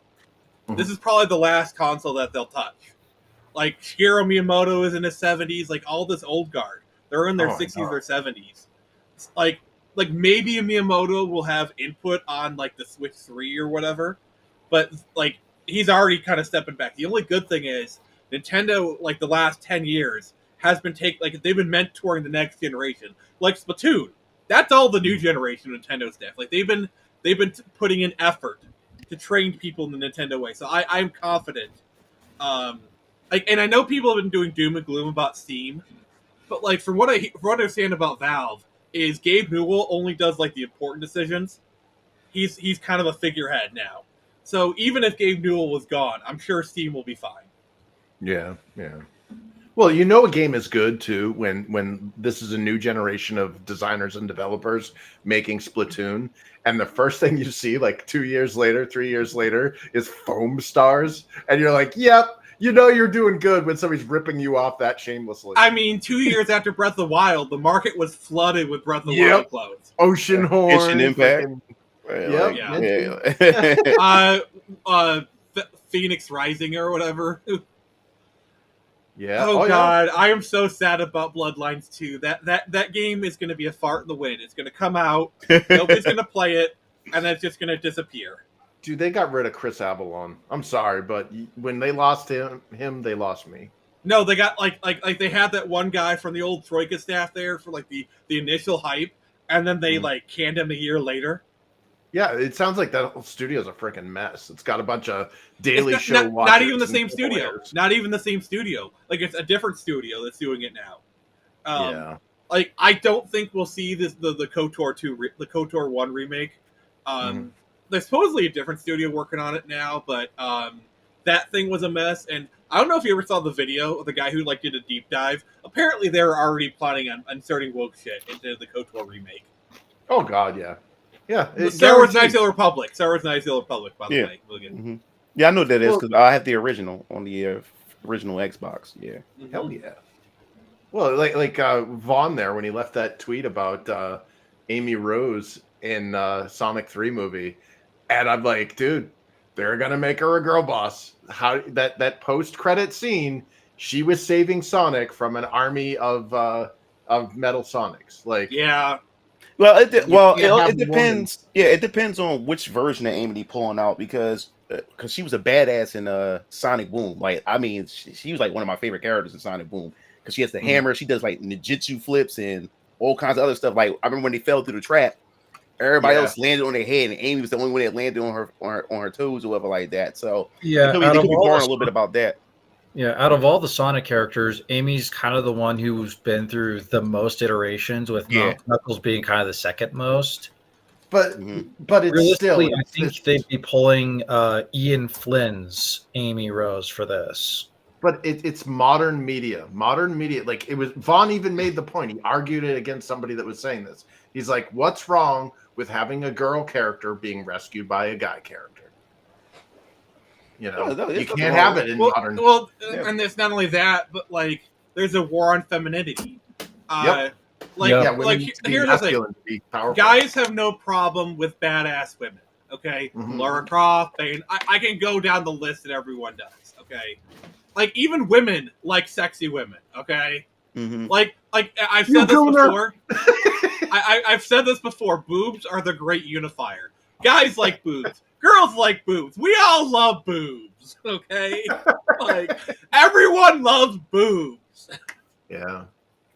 But it's still, there's that modern thing. Like you're saying they're already considering, there's already like the rumblings of woke crap being pushed into this. And it's not so much that it's woke crap, as it's demoralization propaganda. Like, they put it in everything. Like women today have a hard time respecting men because for the last 2 generations, all of our media has shown men to be stupid and women are smarter. So there's this like mentality, this paradigm that's being set, and it's so frustrating to watch it. Like, it's one thing if you want to lift up women to stand aside the men, being like, yes, silly girl, yes, please save the boobies. Hashtag save the boobies. But like, it's one thing. If you raise up the women to stand aside the men, be like, "Oh, women, we're cool too. We can be just as badass." Yeah, that's fine. But to be like, "Oh, we're more badass." It's at the expense, and that's what I noticed in that Sonic 3 thing. And it's sort of like even Vaughn is like, I'd love to say you're wrong, but I can't. Like, and I was like, yeah, I don't want to be right about this. Like, I don't want to be the negative. Like, I know I come off as that in this, but it's like, this is just pattern recognition at this point. Yeah, like it's like every time I bring up like, oh, I'd love for X game to get a remake. Eventually, somebody in the comments says, "But do you really trust modern studios to do it?" And the worst part is, like, usually it's Chris saying that, but you're not wrong. As much as I hate to admit it, you're not wrong. As much as I would like a Golden Sun remake, more Castlevania games. I mean, have you seen the anime? Oh man. I seen like the earlier with was it Trevor Belmont? Seasons 1 and 2 are actually pretty good. The bloody tear scene from season 2 is legit breathtaking. But after season 2, it went downhill. I checked out of it. Then when I seen the trailer with the one with Richter Belmont, and I seen, the changes and a lot of other things, it's the race swapping and all those other type of stuff. I was like, nah, I'm good. Not watching this one. Not even. And the Redditor death. Yeah, it's like so many things. It's like House of the Dragon. Like the first season was pretty good. But like the second season, they changed it. Like they tried so hard.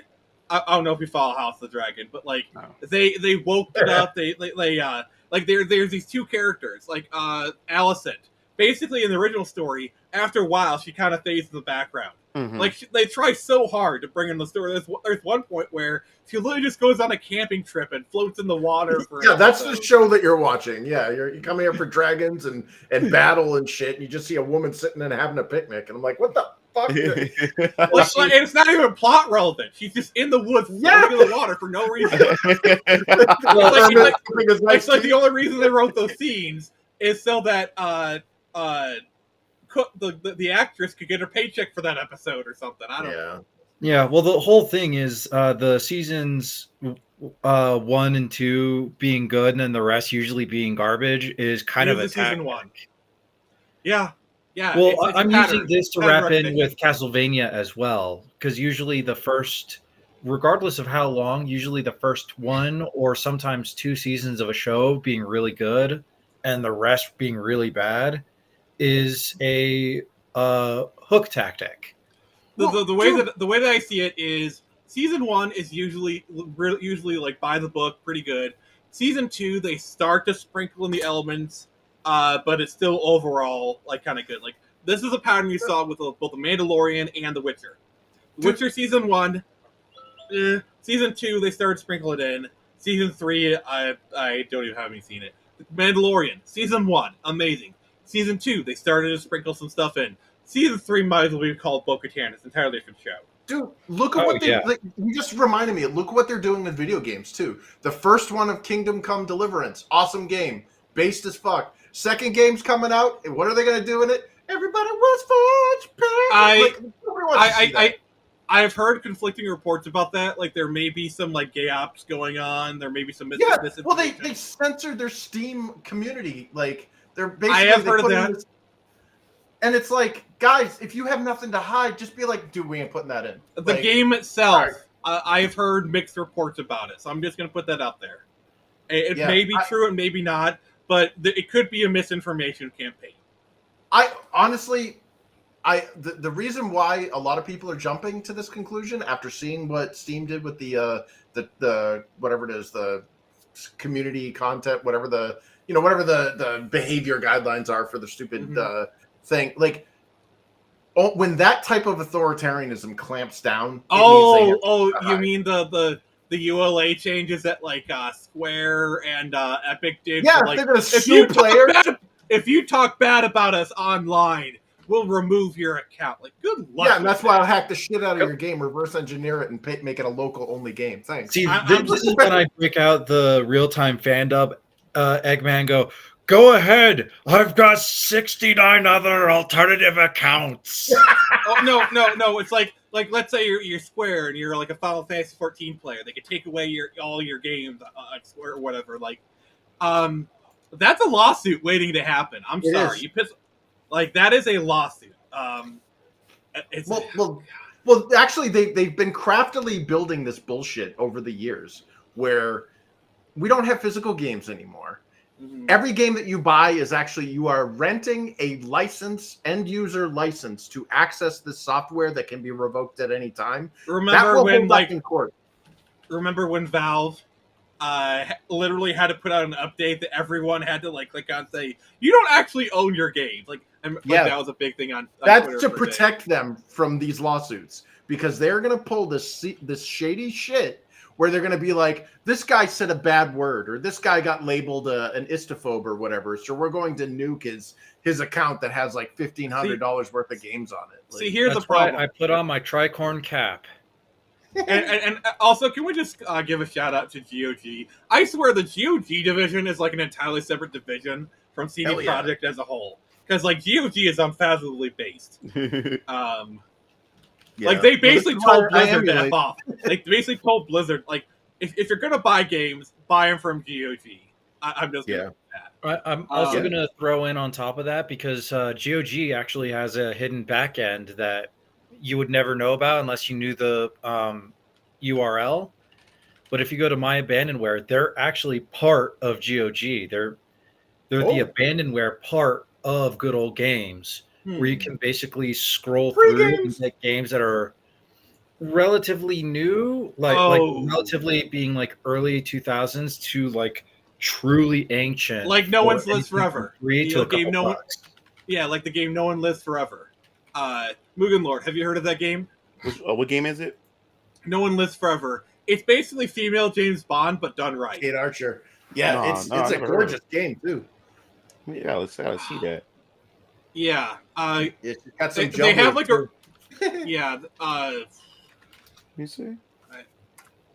I'm gonna pull it up, but I'm gonna keep it silent because I feel like that's a song. No one lives forever. Yeah, I'm gonna pull up the intro because it's just Bond goodness.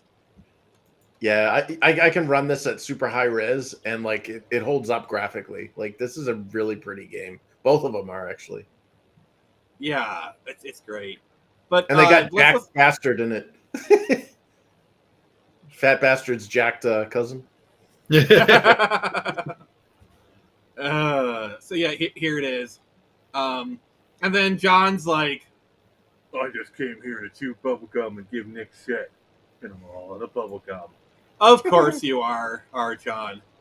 But yeah, they got like a Bond intro. But then Caster says, on the other hand, we have the scum that is limited run games. Oh god, yeah, overcharged. Yeah, like artificially shortages. Games take forever. Yeah, games take forever to release. Do you remember the CDR fiasco with like D2? Chris, do you remember that? I think so. So there's a game called D2 for the Saturn, right? And Limited Run did a re-release of it. They shipped the game on burnt CDRs. Yeah, I had bought Streets of Rage 4. Oh hell yeah! Yeah, and this took forever because the goal was I was going to do content on it, and I thought I was going to get the game like right away. I didn't get it till almost like the next year. It finally came in the mail. By this time, like the hype is going and everything. Yeah. I'm like, oh my god! Like not only is the hype gone, it's been in Best Buy for like 6 months at this point. Oh wow! Like that's the reason why I never do limited run games because like a lot of limited run games they end up at Best Buy. So I don't want to like order a game at limited run and then walk into Best Buy and see it on the store shelves and I still have not gotten my order yet. Like that would be so soul crushing. Well, was it Streets of Rage 4 there, man? Was it .emu or .emu or whatever the hell the company is, the French guys? Mm-hmm. Those guys should totally make a Golden Axe remake. Oh, that would be awesome. Oh my god! Especially if it was Death Adder's Revenge. Yeah, and Alter Beast, they can do that. If they yeah! I mean, I do like that. I do like that we've seen the return of the belt scroller beat 'em ups. I do love that genre. Man. There's so many great beat 'em ups. I'd love to see return. Well, the .emu handled that so well. That like Streets of Rage 4 is a gorgeous game, man. Yeah, it definitely is, man. But imagine like a Golden Axe game, but with like a really good art style. Like they do like a Frank Frazetta kind of art style, 2D art style kind of thing with it. Yeah, it needs to be 2D, and I like how they use the vector art in Streets of Rage 4. And like we have never got a real home port of Death Adder's Revenge. That was strictly an arcade game or the arcade 1-up version. But if we could get a fully faithful version of that in the .emu style, that would be a day one purchase from me. Okay, you know who I really want to do a Golden Axe game? Who's that? Vanillaware. Yeah, well they did it. It was called Dragon's Crown. I have that. Yeah, there's another really nice looking game. Has anyone played Unicorn Overlord? No, but I want to. Nope. 1 second. Honestly, I've been really busy going through a lot of my backlog, especially my backlog right now. Got my collection of stuff here. Let me see. Oh, bro's busting out the collection. Well, most of it's backlog. We got backlog. Who knows what I'm talking about? I'm focusing mostly on my backlog as well. Yeah. Show me what you got. Still in the plastic. Bought at launch. Wow. Yeah, bought at launch. Edge of Eternity. Still, I bought this, and I was going to get it on Xbox. The problem I have with Xbox is now what they're doing is they're making a lot of their games, especially like Japanese like games that's coming over. Just sometimes they just only making them digital only, but the PS5 version has a physical. You keep talking. I gotta. So yeah, I end up getting this on PS5 because it was exclusive to GameStop physical. So I got that. And I bought this 4 years ago. Still in the box. Bought this at launch. Still didn't open it yet. Oh, nice. Yeah, still in the plastic. Well, I finished this. Yeah, I finished the PS5 version of that. Let's talk about that. Let's piss people off. I finished this. I still got to finish. I got another backlog. I gotta finish this. I bought this launch. Still got to finish this. Nice. Let's see. Bought this. What? This is going on 2 years now, I think, or a year and a half now. Yeah, it's still in the plastic. Star Ocean 2. Remaster, remake, or whatever. I played the demo for that, and oh my god, I have the original. I have the original on PS1, but I had to get this one, and I had the PSP version. Yeah, and I have the PSP version too. Yeah, and I finally finished 16. I bought this on launch and finally finished it December, like not December, like around. November tried to play that game. I do know that's in Tekken 8. That's what took me so long. Because I was dragging my feet on it. I just could not get into this at all. And then Euden Chronicles, still in the plastic, got this. Nice. My brother bought this for me on my birthday. Still haven't opened it yet. I need to play RE4 Remake. I bought this. What? Haven't opened this yet. Okay, I gotta know. What arcade cabinet do you have in the background there? It's Arcade 1-Up. Marvel vs. Capcom 2. It comes with Marvel vs. Nice. It comes with Marvel vs. Capcom 2, X-Men vs. Street Fighter, Marvel Superheroes vs. Street Fighter, X-Men Children of Adams, and was it Marvel Superheroes? And it comes with the it was one of the Avenger beat 'em up games. It comes with 6 games in one. Nice. And whenever I get like an Office Studio, I'm definitely getting an Arcade 1-Up. This is the thing. Let me tell you something about Arcade 1-Up. It has so much potential, man, but they had dropped the ball, like as far as like quality is concerned, because they keep charging so much, but then they're not upgrading anything. Like these joysticks right here, I got hat sticks and the Sanwa buttons, but the factory buttons that comes default with it are horrible. Especially if you enter these games, they're horrible. They hurt your hands. If you're really like want that authentic experience, you want to break those sticks right away. So I paid like $600 for this damn thing. And then it also has online play too, so you can play with other people who has the cabinet too. So I had to go get hat sticks and buttons, and then I got a whole video on my channel showing how me and my dad put it together. See, the thing is, for $600, you're starting to bump up against. You might as well just get an actual arcade. That's the problem. Yeah. And then it's not. You can get because like if you shop well enough, you can get a used arcade cabinet depending on the game for like $600 to $1,000. Like especially once it reaches 1,000. Like, and it's the thing, like, and plus they're short. Now I'm a short guy. I'm only like 5'5". So if you're 6 foot, you're gonna be hunched over like the Notre or Notre Dame, trying to see, and then the space between two players is uncomfortable. Yeah, you're bumping elbows. So you're squished in. So your real experience with this is playing with other players who have a cabinet. Yeah, like for me, I get a Turtles cabinet. You know, like that 4-player one. Yeah. That's what I get. Yeah, so my only advice is if you just like that home arcade experience and it's like a hobby to you, then I suggest get it. But Capcom just released the Marvel vs. Capcom collection, for the consoles and everything. You can just grab that. But if you just want this to make your room look cool, then go get it. Give it a try. But the thing is, you're going to spend extra money if you want that authentic feel. Because I have to spend extra money to get those sticks. Yeah, then I have to do all this modding and wiring to get these sticks in there and stuff like that. I think I'd be better served just getting an SNK MVS. You're better off. Yeah, you're better off with that. But like I said, like you can customize these. You can also, what they call it, what they call it, the pie, whatever it's called. The raspberry. Real raspberry. You can upgrade. Yeah. You can mod it. You can add your own games in it and stuff like that. So you can do all those other type of stuff to it. Some people put their own because it has it has a fake coin door. But people also mod it so you can light up and you can actually put quarters in it and stuff like that. But yeah, man, like if you want to spend that money, go ahead. Like me, I treat it like furniture. It's in my room. I play it when I'm rendering videos or if I'm coming up with some comic book ideas and stuff and I need to brainstorm. I go right over there, play a couple matches and stuff, and then like I just looked for like a few minutes and I found this in my local area. See, like it's a Tekken 3 arcade cabinet for $700. There you go. And I could probably make offers on these other ones. Like seriously, for $700, I get an actual Tekken arcade cabinet.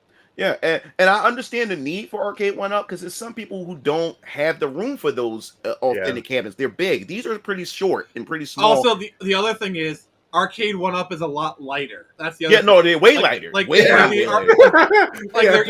easier to move around. Well, people people call them IKEA ware. You know what I'm saying? Like you put it together. Yeah, you put it all. It was wood that you just put together and everything with the marquee and stuff. But I have two. I have the original Marvel vs. Capcom 1 cabinet, but once I got this one, I gave the other one to my dad. Then my dad bought the Midway cabinet that has like Joust, Defender, and all that type of stuff on there. So he has two cabinets. I have this one, but because I got into this hobby, now I want to build my own, from scratch now because it got me into it. So I think that's the only, that's the like one of the big markers for me. Now it got me into the whole home arcade experience.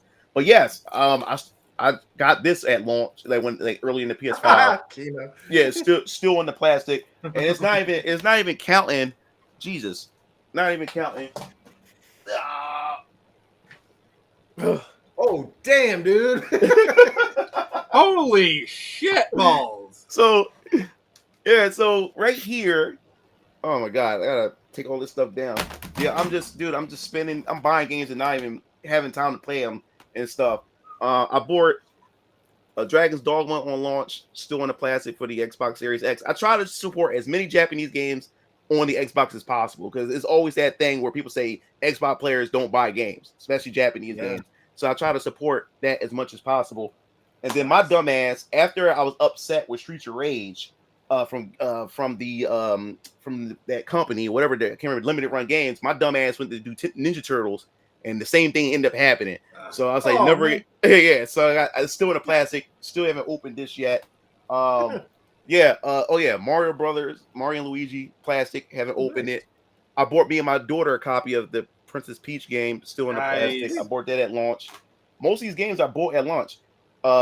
Tears of the Kingdom, I bought this launch, and like I said, I couldn't get into Breath of the Wild, and I can't even do this. So I may not even play this. I may not even finish this. Like I may not even finish this. Yeah, like for me, the reason I had like a huge Switch collection. The reason I ended up selling it and bought a Steam Deck was I just didn't play it, or like a new game would come out, I'd maybe play it for like a week, and then I just go back to playing on my PC.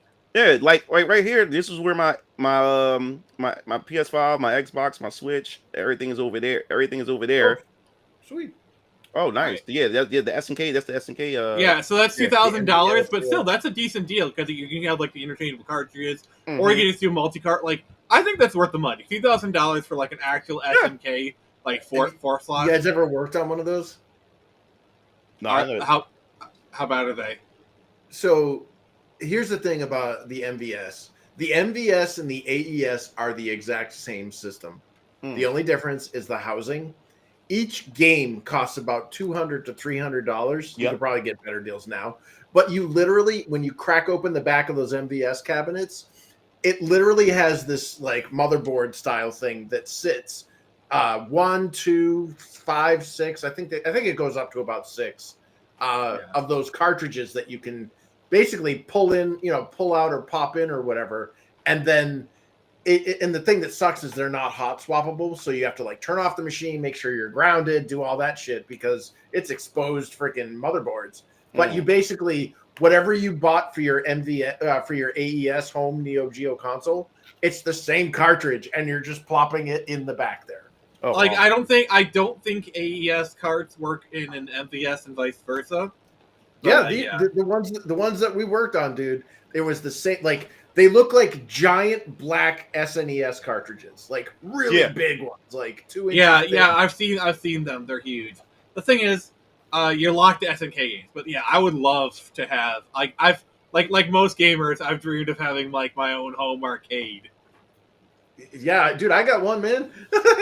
I've showed it off a few times. Yeah, but, to be honest, probably what I'm gonna do is when I get my own office, I'm just gonna get like one of those like one of those arcade cabinets for like the background of my studio or whatever, because those are pretty sweet to have in the background. Man, it definitely is, man. They had that cool setup. LED. Yeah, you got like the motions in the background. It's cool. Definitely is. I pimped out one. You can actually get a Switch controller, so like you can pull out that entire control deck out of your. Well, I used the Street Fighter 2 one because that was like the first cab that I got. Yeah. I pulled out the control deck out of the Street Fighter 2 cab, put this special Switch control deck that slides right in, fits perfectly, and you can even put in your own graphics for the control deck. Like there's a nice little piece of clear acrylic that you can slide pictures and shit under, and then you put your Switch inside the machine, and you can hook it up to the monitor. And I literally have a Switch that I can play with the arcade one on. Oh. Let's see here. They got NBA Jam, X-Men, Boom Shakalaka Combat. Yeah, and the problem with Arcade 1-Up is like they just keep releasing the same same cabinets. It's so many different versions of Pac-Man. It's so many different versions of Street Fighter 2. And they keep charging like they did this thing called deluxe editions where it's almost like the same size of a real cabinet, like taller. But yeah, they charging you they charge you almost like $1,000, and then they say it comes with authentic like arcade like joysticks and buttons, and those things are even horrible. So but they was never Arcade 1-Up was never like that. They had quality, but the quality just started dipping. That's why I said, this is all they got on their website. Wow. Yeah, because now you have another artificial shortage. Yeah, because now, that's what it is. Because they're lying to you too. They don't really have a shortage at all. Like, because what happens is they'll say, "Hey, hurry up and pre-order." Once you pre-order it, the next thing you know, Best Buy, Walmart. That's what they did with Marvel vs. Capcom cabinets. Because everybody wanted that, and then people went out and pre-ordered and stuff. And the next thing you know, people just walked into Best Buy and Walmart. Got it while people waiting for it. That's what I did. I canceled my pre-order. Yeah, I canceled my pre-order and literally ordered MVC2 from Best Buy. Yep, that's how they got people, man. It's all a lie, man. It's all a lie. Yeah, Cass is right. It was an arcade board. Mm-hmm. God, man, like, and what sucks is, dude, this happens like I think we're like the generation of used to haves. Like everything starts off awesome. You know what I mean? It's like, it used to be cool and now it's cheap. Like, remember when streaming was like, $5 a month and you literally could do it everywhere, and now they're like cracking down on sharing passwords and shit. Mm-hmm. Oh yeah, man. So, what do you guys think of VR? I love it. I love VR. It's a interesting novelty. I don't think it'll ever become mainstream, at least not in our foreseeable future. Yeah, because I got the MetaQuest 3. And I have the MetaQuest 3, MetaQuest 2, and the MetaQuest Rift S, the first one, the early. You know what I really want to get into? If I get the money, here's what I'm going to do if I get the money. I'm going to get a VR drone setup, because that sounds so freaking cool. You have a drone, and you have like a VR, and you're like, it's like you're piloting it. You see it from like from that perspective. Yeah. That sounds so freaking cool. Like. All right. Take this from me, Nick, because I've actually gotten into that world. Do not look for a VR controlled drone. that particular set actually allows for people who are turning these out to jack up the price a lot.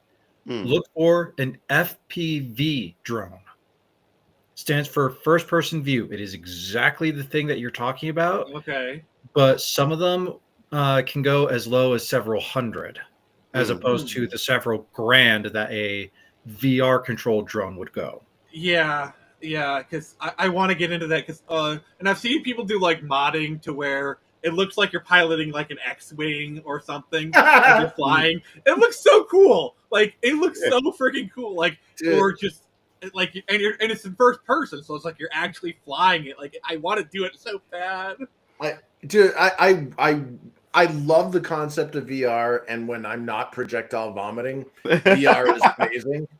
But like the PSVR came out with a game called Riggs, and it's like this weird sports game where you're in like that mech suit that Ripley was in at the end of Aliens, and you're basically like rocketing around a map. But like, here's the thing: is the headset has a built-in microphone, and I didn't know that. So like, I'm online playing against these other players, and they're all like one guy was doing the Peter Griffin laugh, and you could hear it in like Doppler. It was like he's like bustering by. But like I'm like, oh man, I'm starting to feel kind of woozy. And the next thing I know, I like pull the headset off and I just and then like I put the headset back on, and all of the other players are standing over me looking down going, you okay, dude? You okay?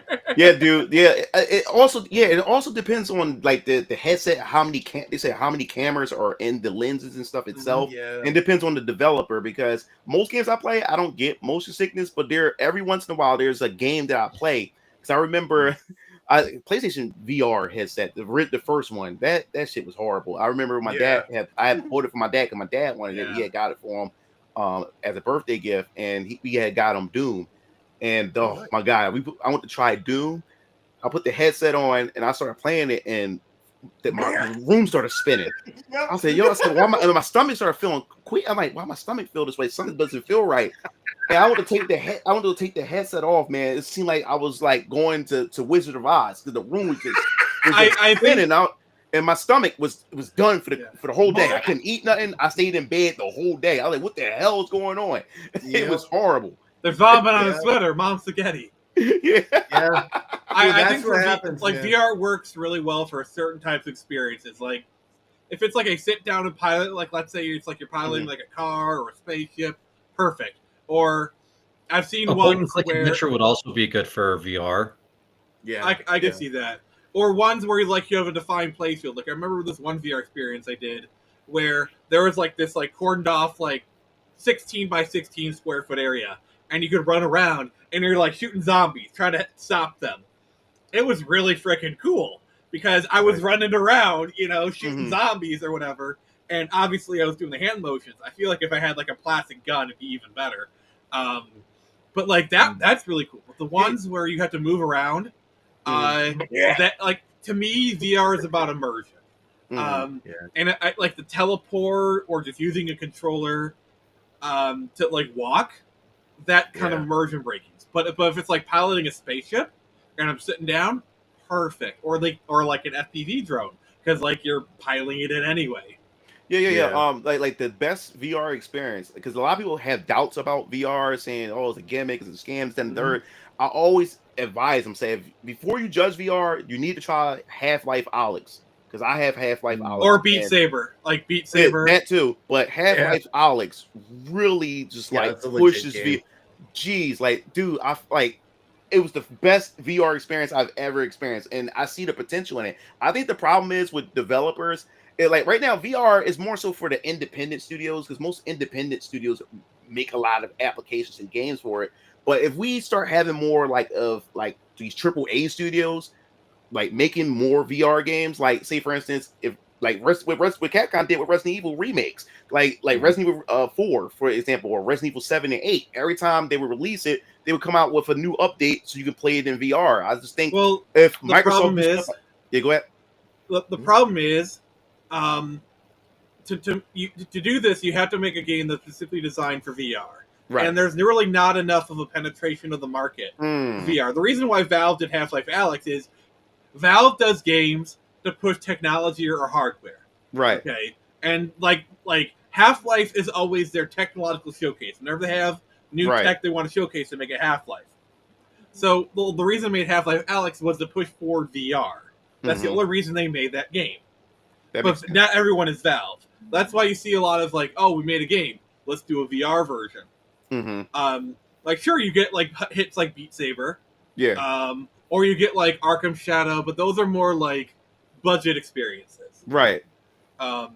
Because I would love to play Halo VR. I would love to play a Gears of War, VR. I would love to try like a Zelda VR or a Mario or a Bomberman and Mario Kart. What I want to do is I want to get a VR omnidirectional treadmill set up. Those are pretty cool too. Yeah, I've seen those. Like I would do that. I would like, all right, for my morning walk, I think I'm going to walk from Riverwood to Whiterun today. Like that kind of thing. Because that would be so cool. Did you? Well, speaking of like the VR side, have you guys ever heard of AR? Augmented reality. Yeah. Those are cool. Yeah. Those There's are a video. Well, there's a video of this dude, and it's something that I've always wanted to see in a game. Is like the dude sets up. He was playing like a Dragon Warrior or Dragon Quest style game, but it was an action game.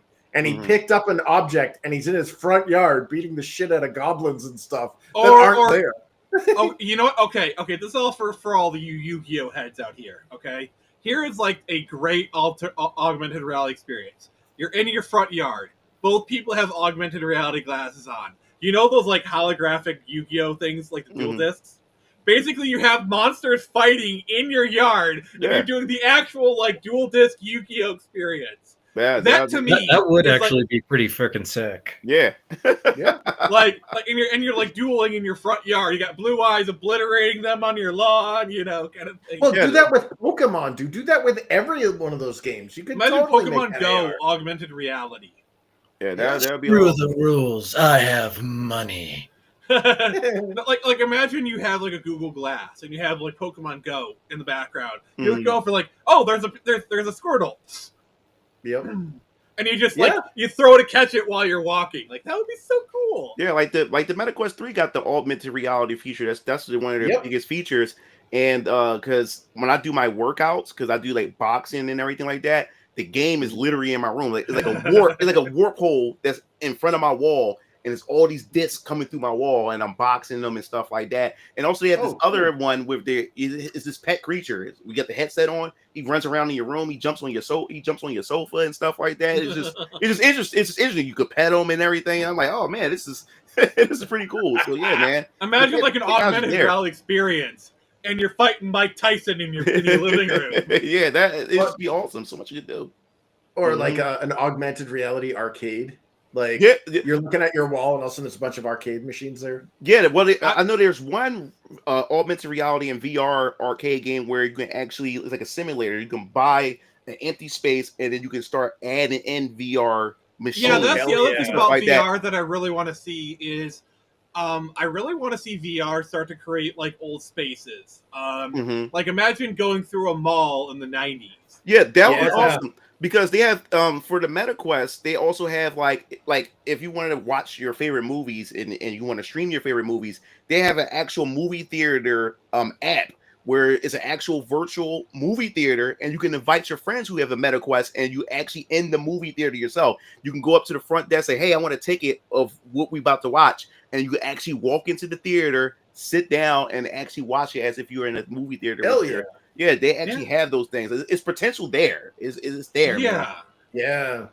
Yeah. It's just the problem with VR is it's all immersion. And because like the thing with video games is you're still aware of your space, right? And I don't think VR is ever like the Ready Player One future. Yeah, that's at least 100 years away. Like it's well, not as soon as people think it is.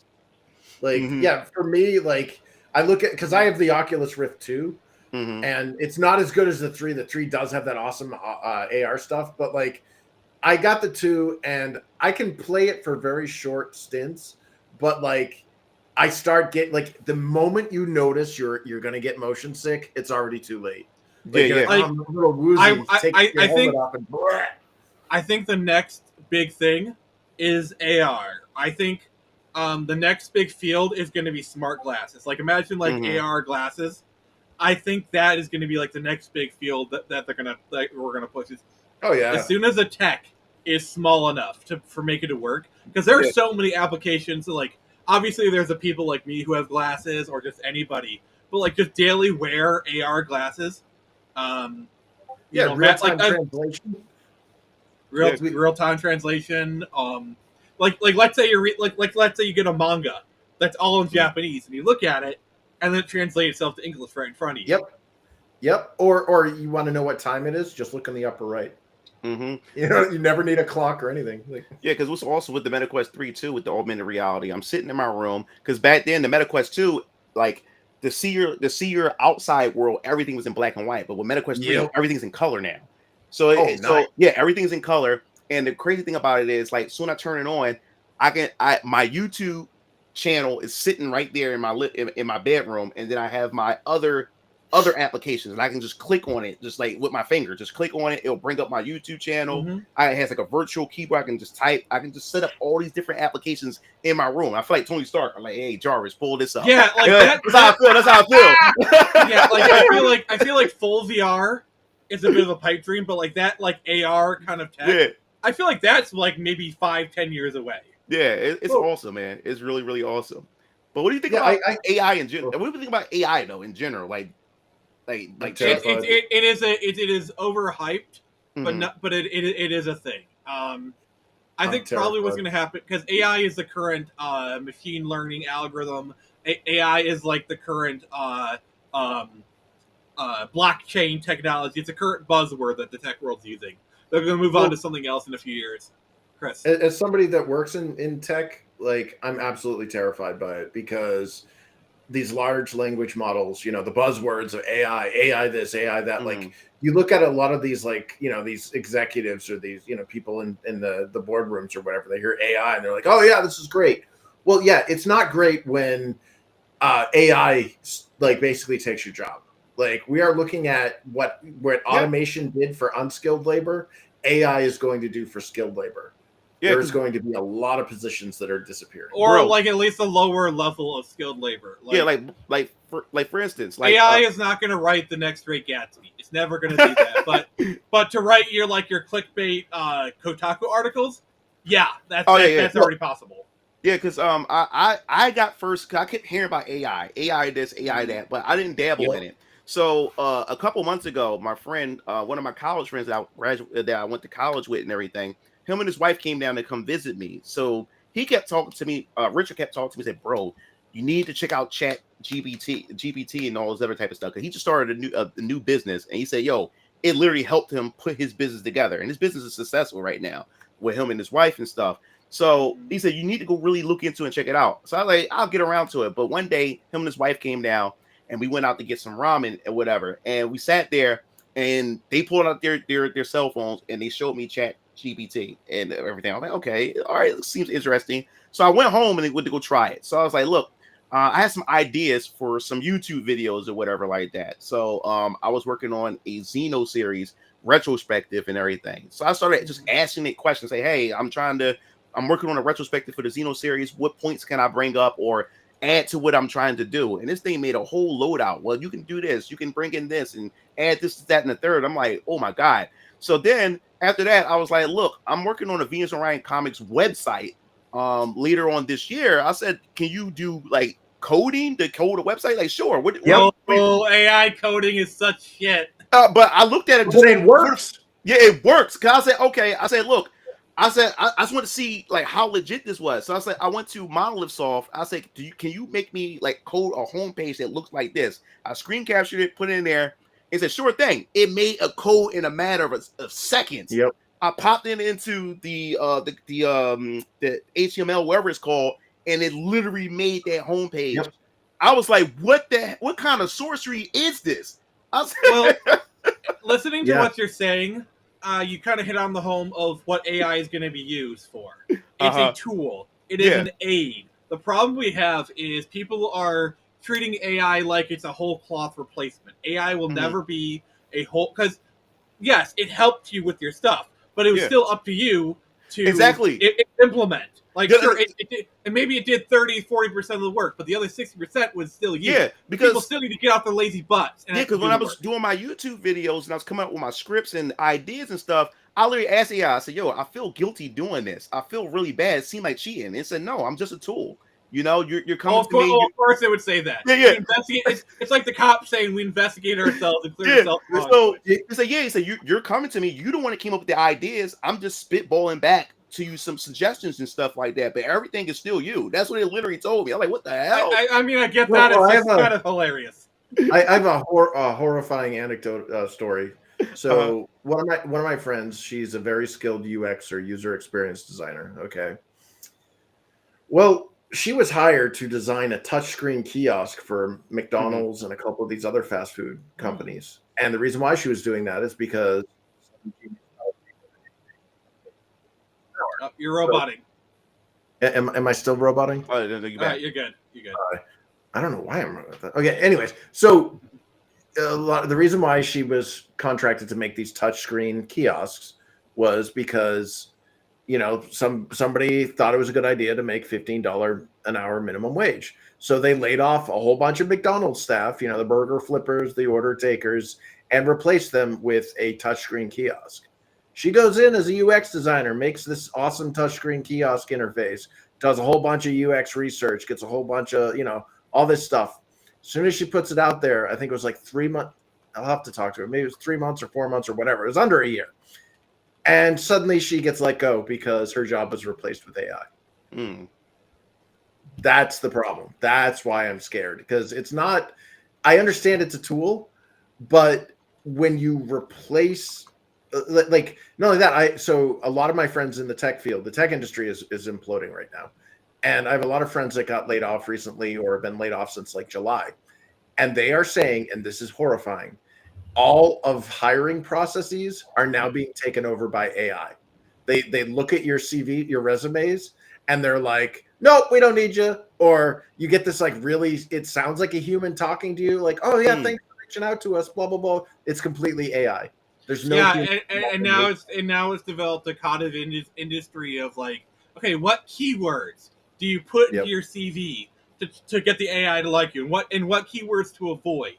Like that's basically the game now. That's the meta game. It took the humans out of human resources. Yeah, and actually, I have things to say on that as well, because realistically, I've been out of a job for 3 months, and it's starting to get down to the wire. But every time I apply, especially considering that now I actually have a fairly good resume to work with, because everybody's using AI to filter out the results. And I have no idea what they're using and what keywords they're using. So I'm constantly trying to switch, constantly trying to find what keywords to hit.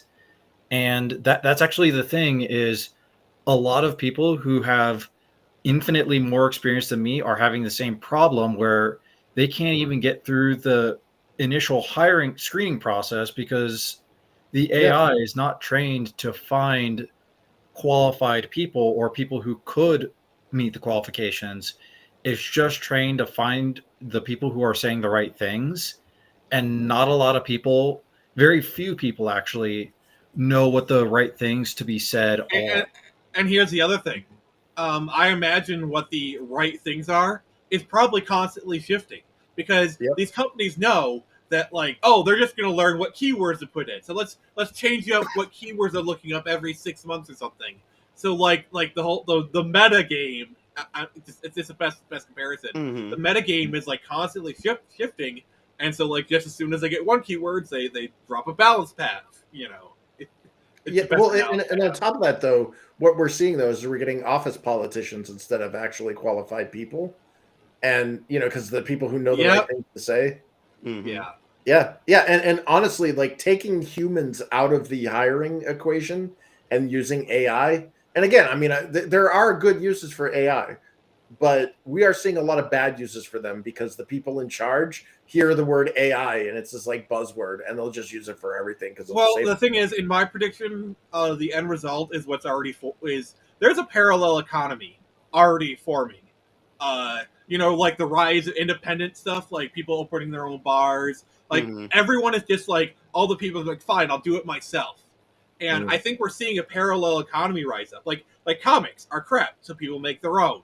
You know, video games are crap, so people make their own. Like, you think these displaced people, eventually they're either going to move to another industry, or they'll make their own game and they'll team up with other people. That's how this thing works. And I think eventually this parallel economy will get so powerful that it'll displace the regular stuff. I hope Well, so. I also think that realistically, it'll also cause people to form smaller and tighter communities where you'll actually see fallout where people leave cities en masse because ultimately nobody can really afford to live an isolated, hyper individual. We're already seeing it. We're already seeing it. We're already seeing a lot of people leave the cities because they're getting like way too expensive.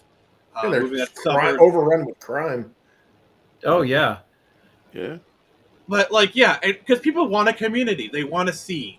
Like I remember growing up, like hearing stories about people who are in bands, you know, like coming up in a music scene where it's like, oh yeah, he's my buddy, he's a bassist for them or whatever. And then I kind of came to the realization, I'm already in a scene. I'm already in a comic scene. I know people.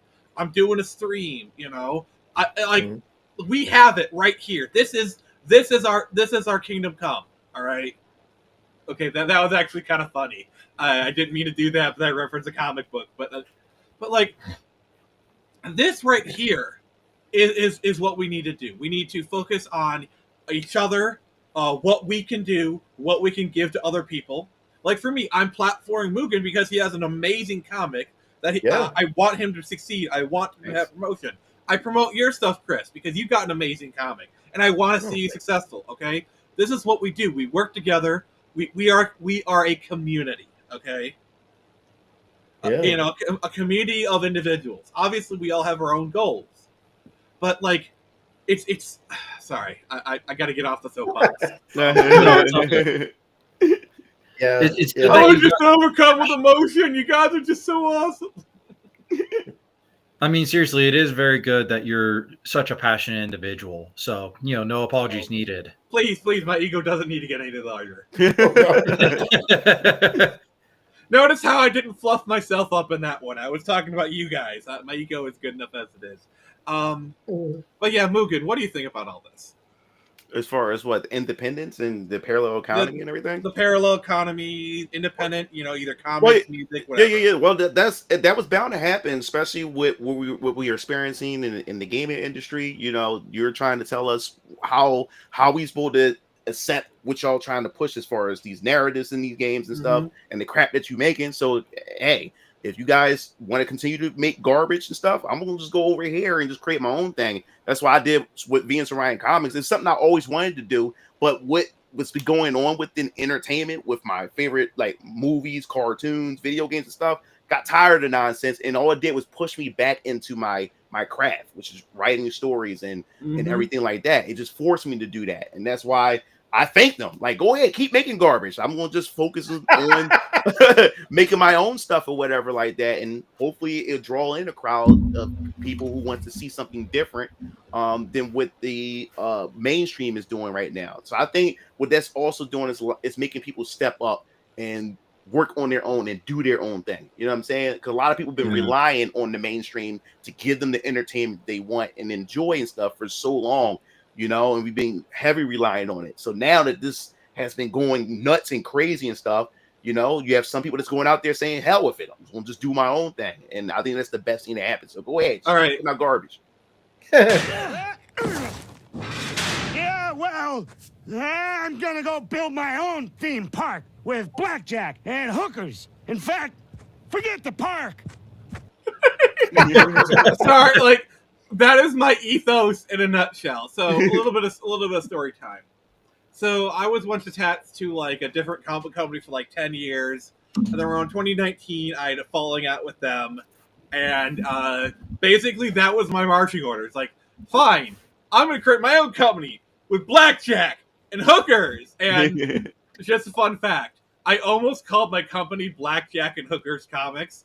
But I thought like, okay, that might not like, you know, like I wanted to call it Blackjack and Hookers Comics, Like I was this close to calling it, but then I chose the Phoenix Press because the Phoenix represents what is dead may never die, rising from the ashes. That's basically that. So I kind of did it the same thing, but like that's why I'm the Phoenix Press. Your ethos is blackjack. No, my ethos is I'm gonna start my own thing with blackjack and hookers. Oh, blackjack. Oh, I was thinking something else. Oh, but Mugen, you get what I'm going for, right? Mm-hmm. Like, yeah, that's what happens, man. It just need that push. It just takes something that triggers it, and then you just say, "Hey, I'm going all in now." You know? Yeah. I made that choice a long time ago, and I'm like you. I've been in the comics game for about 5 or so years. And we've seen people come and go, but that's just the nature of the beast. But the thing I say if I were to give anyone is this is a marathon, not a sprint. So pace yourself, motherfucker. Mm-hmm. Definitely, man. But yeah, so we're going about this like a half hour. So I think we're gonna wrap up. Let's just kind of say our last words. So Sharon, you've been kind of quiet. What's your final thoughts? And if there's anything you want to promote, go ahead. I mean, hey, we just got to be able to take care of each other. The rising tide raises all ships. We're all together here, so let's help each other out when we can.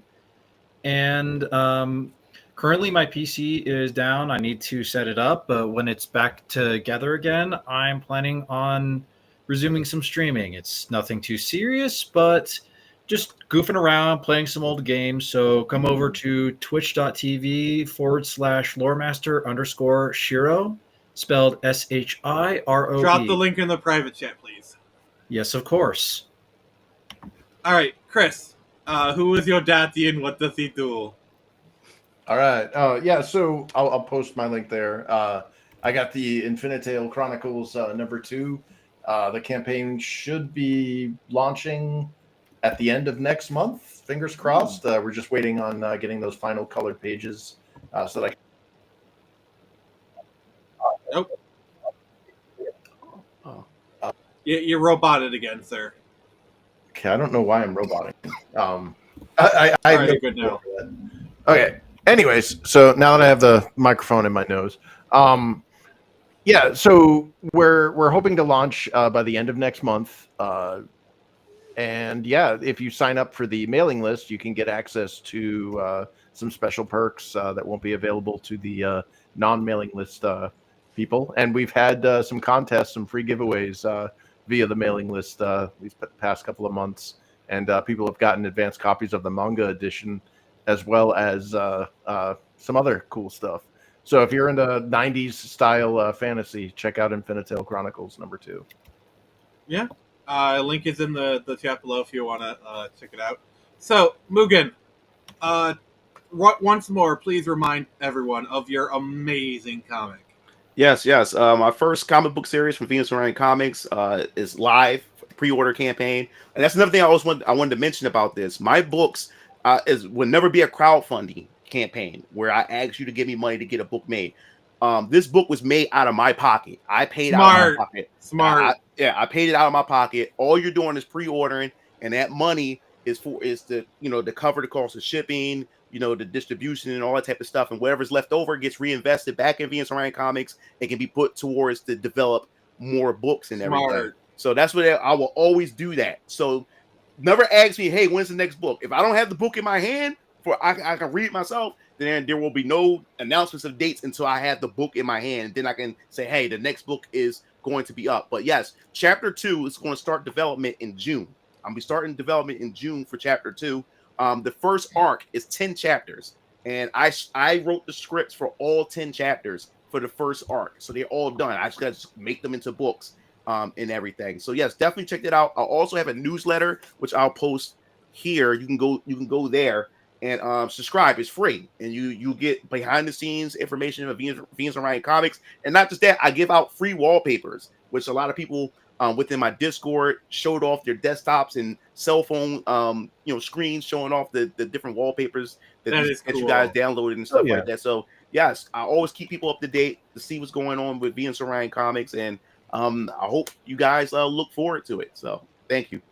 All right. So quick update on the Phoenix Press stuff. We're hard at work on Quartermain. That's coming along pretty well.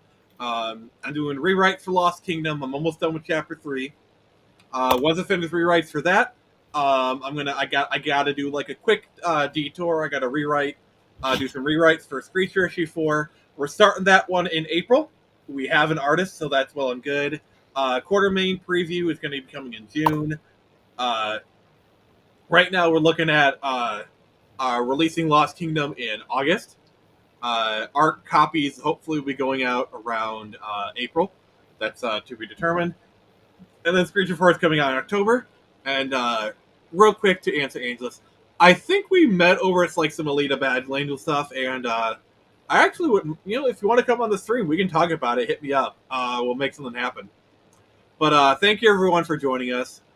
Tomorrow I'll be streaming some Legend of Zelda, Breath of the Wild, and then on Sunday we're doing our gaming podcast. We're talking about console modding versus like actual hardware. That's going to be really sweet. And in regards to the Twitch stuff, we did a Twitch only stream where we're like reacting to like 80s media. We had like a half a second of some male booty, and Twitch nuked my account. I was on a 3-day suspension. It's my fault. I should have been more vigilant. But it's a 3-day suspension. I'm just running it out.